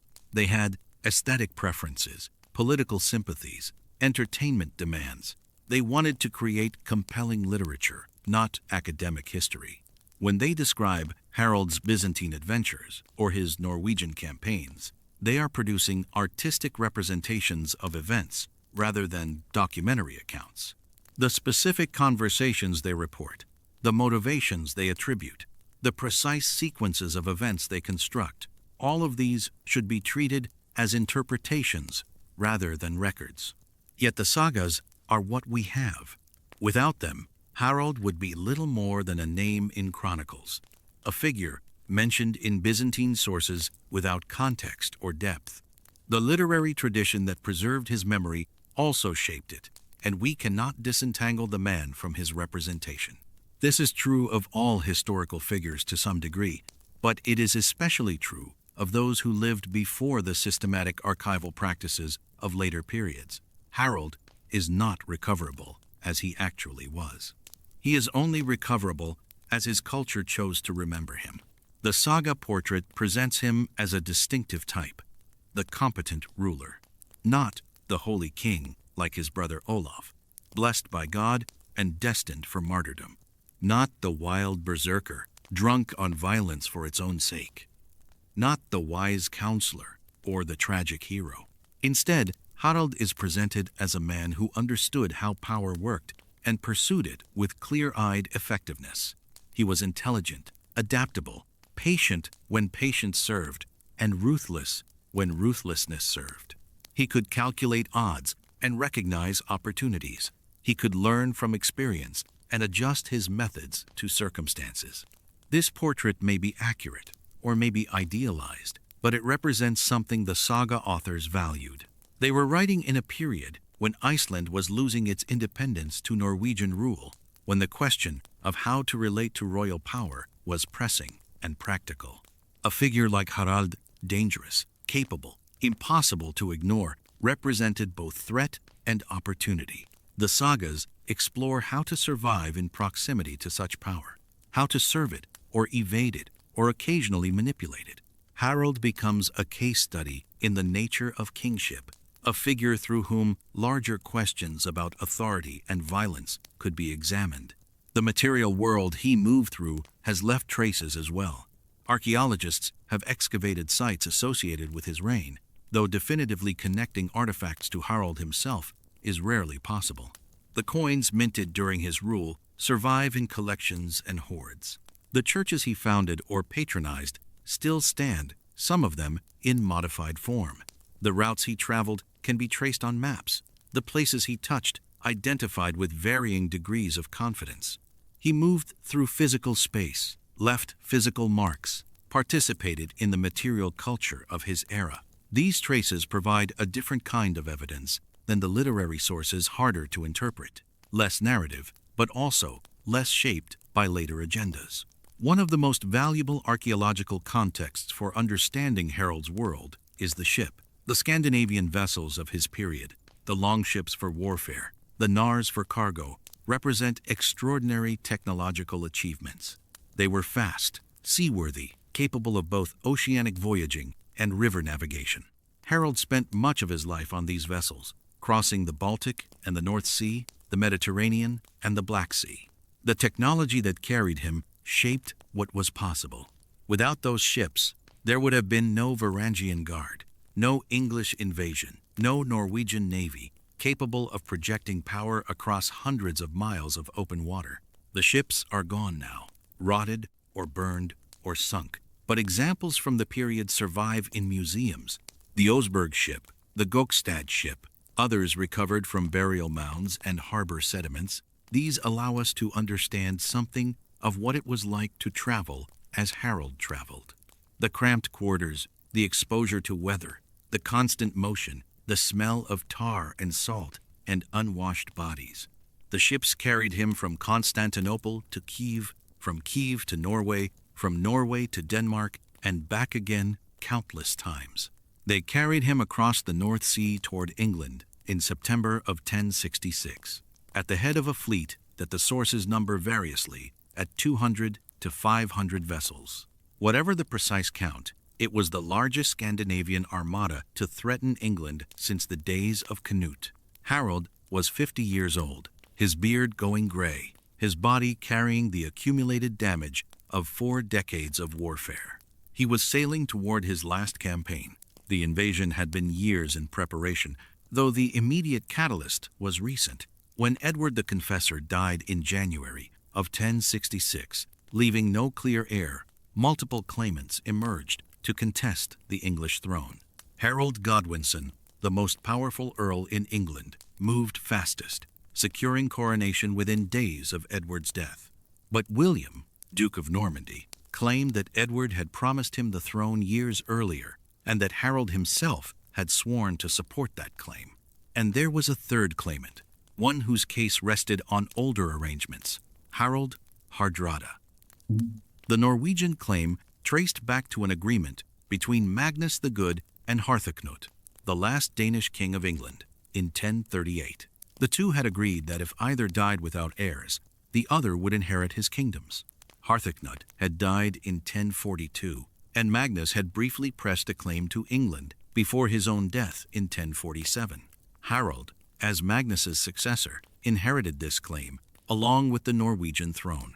It was not a strong legal argument by any measure. The agreement had been between specific individuals, not permanent between kingdoms, and Edward the Confessor had ruled England for over 2 decades since Harthacnut's death. But legal arguments mattered less than military capacity, and Harald had spent his entire reign demonstrating his military capacity. The immediate opportunity came from an English exile named Tostig Godwinson, brother of the newly crowned Harald and former Earl of Northumbria. Tostig had been expelled from his earldom in 1065 after a rebellion by his own subjects, and he burned for revenge against the brother who had not supported him. He appeared at Harald's court in early 1066, offering local knowledge, English allies, and the legitimacy that came from being an English earl himself. Harald accepted. The combination seemed promising. Norwegian military power plus English political connections plus the chaos of a disputed succession. The fleet assembled through the spring and summer of 1066. Ships gathered from across Norway, from Orkney and Shetland, from the Norse communities of Scotland and Ireland. Harald brought his queen Elizabeth and his daughters as far as Orkney, leaving them there with a portion of the fleet while the main force continued south. He also brought his son Olaf, whom he was grooming as his successor. Another son, Magnus, remained in Norway to secure the kingdom in their absence. They struck first at the northern English coast, raiding and probing. Then they moved up the Humber estuary and into the Ouse, landing near York. The northern English earls, Edwin and Morcar, gathered what forces they could and moved to intercept. On the 20th of September, 1066, the two armies met at a place called Fulford, just south of York. Fulford was a Norwegian victory, though the sources are vague about the details. The English earls had assembled a substantial force, but they were facing the most experienced military commander in Europe at the head of an army that included hardened Varangian veterans. The battle was fierce. Both sides suffered heavily, but the English line broke. Edwin and Morcar fled with the survivors. York surrendered without further resistance. Harald did what he had done so many times before. He consolidated his victory, gathered hostages from the city, arranged for provisions, and prepared to receive the submission of the surrounding region. He had designated a place called Stamford Bridge, about 8 miles east of York, as the gathering point for hostages and supplies. On the 25th of September 1066, he marched his army there to collect what had been promised. They arrived in good weather, warm for late September. Many of the Norwegians had left their armor behind at the ships, not expecting any further resistance. They spread out across the landscape, relaxed and confident. The campaign seemed effectively won. York had fallen. The northern earls were scattered. All that remained was to march south and settle matters with Harald Godwinson, who was presumably still in the south, dealing with the threat from Normandy. The assumption was wrong. Harald Godwinson had learned of the Norwegian invasion while he was in the south, watching for William's fleet. He had been there for months, maintaining his army on alert, waiting for an attack that did not come because the winds were unfavorable for a channel crossing. When news reached him that Harald Hardrada had landed in the north and defeated the earls at Fulford, he made a decision that still startles military historians. He marched his army north. The distance from London to York is roughly 200 miles. Harald covered it in 4 days. This was an extraordinary feat of forced marching, possible only because he was moving along the old Roman roads that still formed England's main arteries of transportation. He gathered additional forces as he went, summoning the Fyrd of the Midland Shires. By the time he reached Tadcaster, just south of York, on the night of September 24, he commanded a substantial army, and Harald Hardrada did not know he was coming. The morning of September 25 was bright and clear. The Norwegians at Stamford Bridge were waiting for hostages when they saw, in the distance, a cloud of dust. Then, the glint of sunlight on metal. Then the unmistakable sight of an approaching army. The English came fast. Too fast for the scattered Norwegians to properly form up. Too fast for them to send word to the ships where their armor lay. Too fast for anything except desperate improvisation. Harald ordered his men to form a shield wall on the eastern side of the River Derwent, buying time for the rest of the army to gather. There is a famous story, possibly legendary, about a single Norwegian warrior who held the bridge against the entire English army while his comrades formed their line. He stood there alone, axe in hand, killing every man who tried to cross, until an English soldier found a way beneath the bridge and stabbed him from below through the gaps in the planking. The story may be true or may be later embroidery, but it captures something real about the desperate nature of those first minutes. The Norwegians were caught unprepared, and everything depended on whether they could recover. Before the main battle began, a parley. Harald Godwinson rode forward to speak with his brother Tostig, offering him restoration of his earldom if he would abandon the Norwegian cause. Tostig asked what would be offered to Harald Hardrada. Harald Godwinson's reply has become one of the most famous lines in medieval history: 7 feet of English ground, or as much more as he is taller than other men. The fighting that followed was the kind that Harald had seen countless times: shield walls crashing together, the press of bodies, the stink of blood and fear, the screaming of the wounded. But there were crucial differences. Many of his best warriors lacked their mail shirts. The English had the advantage of surprise and momentum, and Harald himself was 50 years old, fighting on foot at the center of his line, exposed in a way he would not have been in his younger years.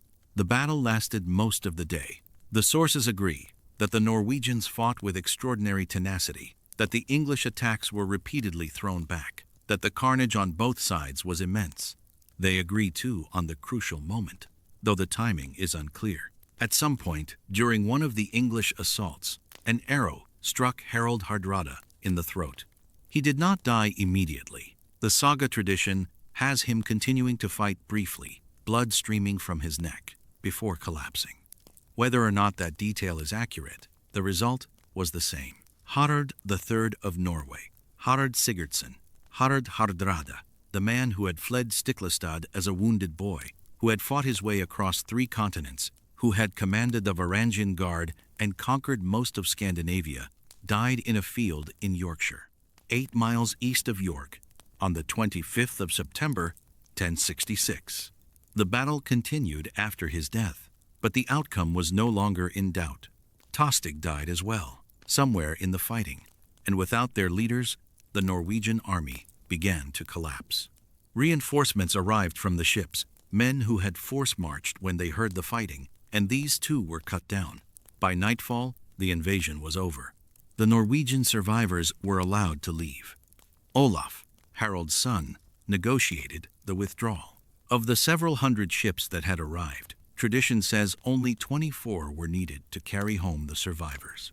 The number may be exaggerated. Chronicles love dramatic figures, but the scale of the defeat was genuine. The army that had been the most formidable military force in Northern Europe was effectively destroyed in a single afternoon. Harald Godwinson had no time to savor his victory. 3 days later, while his exhausted army was still resting in York, he received word that William of Normandy had finally landed on the southern coast. The wind had changed. The invasion everyone had been expecting all summer had finally come, and Harald was 200 miles out of position. He marched south even faster than he had marched north. Less than 3 weeks later, on the 14th of October, 1066, his army met William's at a place the Normans called Senlac Hill, and the English called something else, but which history would remember as Hastings. Harald died there too, an arrow through the eye, if the tradition is accurate, and the Anglo-Saxon kingdom that had ruled England for 6 centuries came to its end. The 2 battles of 1066 Stamford Bridge and Hastings are sometimes treated as separate events, one a northern sideshow and the other the main drama, but they were intimately connected. Harald Godwinson fought both battles within 3 weeks, using essentially the same army. The forced marches of September drained his men. The casualties at Stamford Bridge weakened his strength. The haste with which he moved south prevented him from gathering the additional forces he might have commanded with more time. Harald Hardrada did not win at Stamford Bridge, but in losing, he may have ensured that Harald Godwinson would lose at Hastings. The Viking Age, which had begun nearly 3 centuries earlier with the raid on Lindisfarne, is traditionally said to end at Stamford Bridge. This is a simplification. Of course, Scandinavians would continue to raid and settle and trade for generations afterward, and the Norse kingdom of Dublin would endure until the late 12th century. But as a symbolic marker, the date has power. The last great Scandinavian warrior king died attempting the last great Scandinavian invasion of England. 19 days later, a different kind of conqueror, a French-speaking duke with new ideas about administration and social order, began building a different kind of kingdom. The era of ship-borne warriors, seizing thrones by sheer violence, was giving way to something more systematic, more bureaucratic, more modern.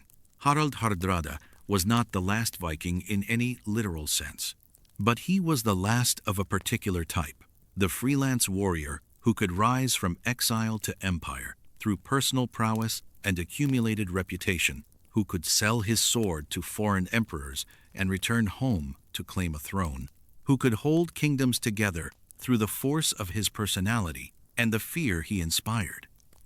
The world that had made such careers possible was changing. The states of Europe were consolidating. The opportunities for adventurers were narrowing. The margins where a clever and violent man could build his own power were closing. His body was recovered after the battle. The Norwegian survivors brought it home for burial, though the sources are vague about the details of this final voyage. He was interred at Nidaros, in the Church of St. Mary, that he had founded, near the shrine of his half-brother Olaf, the saint whose defeat at Stiklestad had begun Harald's long journey. The positions were fitting. Olaf the martyr, who had failed in his lifetime and been sanctified in death. Harald the conqueror, who had succeeded in his lifetime and been remembered as a type, a model, a figure of the age that was ending. His kingdom passed to his son Magnus, and then to another son, and then through various hands over the following centuries. Norway would remain an independent kingdom until 1397, when it entered into union with Denmark, not regaining full independence until 1905. The shape Harald gave to the Norwegian state, its boundaries, its administrative structure, its church organization persisted through all these changes. He was a founder, though founders rarely know what they are founding. His saga was written down in Iceland, probably in the early 13th century, drawing on earlier poems and oral traditions. It was incorporated into the great compilations of Norse royal history, into the Morkinskinna and the Heimskringla and other collections that preserve the memory of the Scandinavian kings. Through these texts, he became a figure of European literature, a character whose adventures would be retold and adapted and reimagined for centuries. The Harald of the sagas is not identical to the Harald who lived, but he carries something of that man forward through time. And here is the final question, the one the sources pose but cannot answer. What did he think he was doing? He had everything. He was king of Norway, the richest Norwegian who had ever lived, husband to a princess of Kiev, father to sons who would continue his line. He was 50 years old and had been fighting continuously for nearly 40 years. He could have consolidated, could have passed his remaining years in the relative comfort of a medieval monarch, could have tended his kingdom and watched his grandchildren grow. Instead, he gambled everything on an invasion that required crossing the North Sea at a dangerous season, defeating an enemy on their home ground, and holding a foreign kingdom against rivals with stronger local claims. The sources offer various explanations: ambition, greed, the warrior's inability to stop, the logic of honor in a culture where reputation required constant renewal, the genuine belief that the throne of England was rightfully his. All of these may have been factors, none of them feel complete. Perhaps the truest answer is that Harald was what his culture had made him. He had been raised in a society that valued conquest, that measured men by their ability to take and hold, that treated violence as a legitimate path to status and power. He had spent his entire life in that world, had mastered its logic, had risen to its highest levels by following its rules. To stop, to rest, to be satisfied, these were not concepts that fit within the value system that had shaped him. He was not a man who accumulated for later enjoyment. He was a man who accumulated as an end in itself, who could not stop taking because taking was what he was. The saga writers understood this about him. They present his final campaign not as folly, but as consistency. He died doing what he had always done, pursuing what he had always pursued. The outcome was different this time. The arrow found his throat instead of missing. The enemy recovered instead of breaking. The luck that had carried him through so many battles finally ran out, but the man was the same. He was Harald to the end. The landscape of Stamford Bridge is quiet now. The river still flows through its valley, though the bridge itself has been rebuilt many times since 1066. The fields where thousands died are farmland, unremarkable, dotted with the sort of houses and roads you would expect in the English countryside. There is a memorial stone, erected in the 20th century, and a small museum, but the earth does not remember. The blood soaked into the soil centuries ago, and the soil neither knows nor cares what it once absorbed.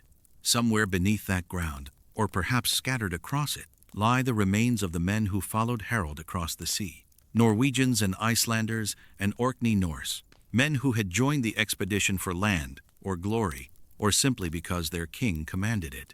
They crossed the North Sea believing they were going to conquer, and they died in a place whose name they could not have pronounced. Their bodies left to the English victors to bury or burn, or leave for the crows. Their names are mostly lost.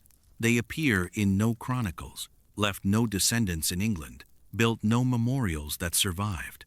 They are the anonymous dead, the raw material of historical drama, the bodies that pile up beneath the famous names. Harald's fame survived because saga writers chose to preserve it. But his survival in memory was also contingent. It depended on the particular conditions of medieval Icelandic literary culture, on the persistence of manuscripts through fire and flood and neglect, on the choices of 19th century scholars to edit and translate these texts for modern audiences. He could have been forgotten. Most people are. The fact that we know his name, that we can reconstruct something of his life, that he remains a figure in historical imagination, is itself an accident of transmission, not an inherent property of his deeds. What he built lasted longer than his memory. The Norwegian state he shaped persists, though it has been transformed beyond anything he would recognize. The trade routes he traveled still carry commerce between east and west, though the vessels and the goods are different. The cities he knew, Constantinople, Kiev, London, Nidaros, remain cities, built over their medieval foundations, carrying forward something of their ancient positions. The patterns he participated in, the flow of silver and slaves, the exchange of warriors and brides, the movement of ideas and technologies across the medieval world, these patterns set in motion processes that are still unfolding. We stand inside a world that Harald helped to make, though his contribution was small against the vast forces that shaped the centuries after his death. He was a vector, a carrier, a participant in transformations he did not understand and could not have predicted. He thought he was pursuing his own glory. He was actually participating in the construction of a different world, one in which men like him would become increasingly obsolete. The arrow found his throat on a September afternoon. He fell in a field in Yorkshire, 8 miles from York, surrounded by the carnage of a battle he was losing. He was 50 years old. He had been a refugee and a mercenary and a king. He had seen Constantinople in its splendor, and Jerusalem in its contested holiness, and the endless forests of Russia and the fjords of his homeland. He had accumulated more wealth than any Scandinavian before him, and he had spent it or given it away or lost it in the end. He had outlived his enemies and made new ones and fought until he could not fight anymore. The sagas call him the last of the Vikings. The term is anachronistic. The people we call Vikings did not use the word for themselves in quite that way, but the meaning is clear. He was the end of something. After him, the modes of power he had mastered would give way to other modes. The freelance warrior king would be replaced by the hereditary administrator.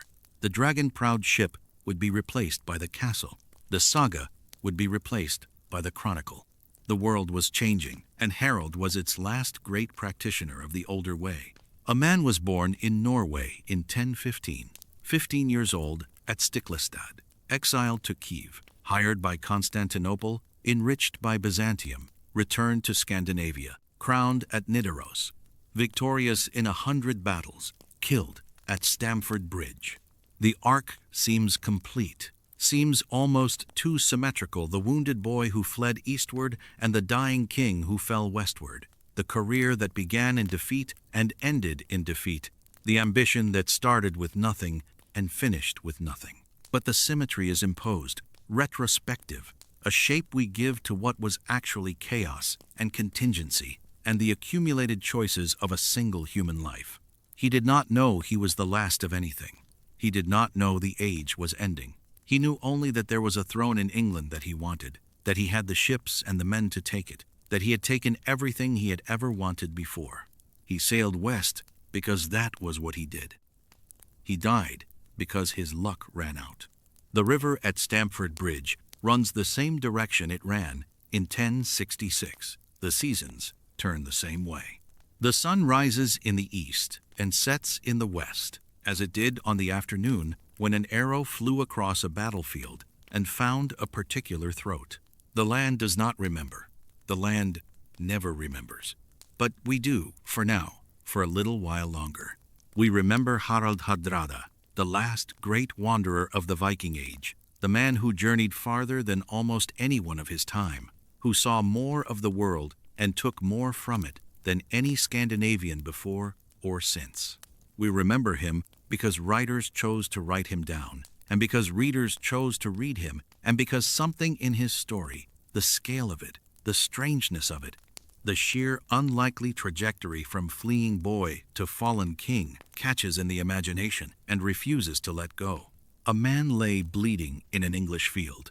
The battle noise went on without him. The sky above was the September sky, blue and distant and indifferent. He had crossed 3 seas and fought for 4 empires and ruled for 20 years. He had measured the world in the only terms his culture gave him, and by those terms he had succeeded beyond any reasonable expectation until the moment he didn't. The arrow had found his throat, and the rest is chronicle and commentary and silence.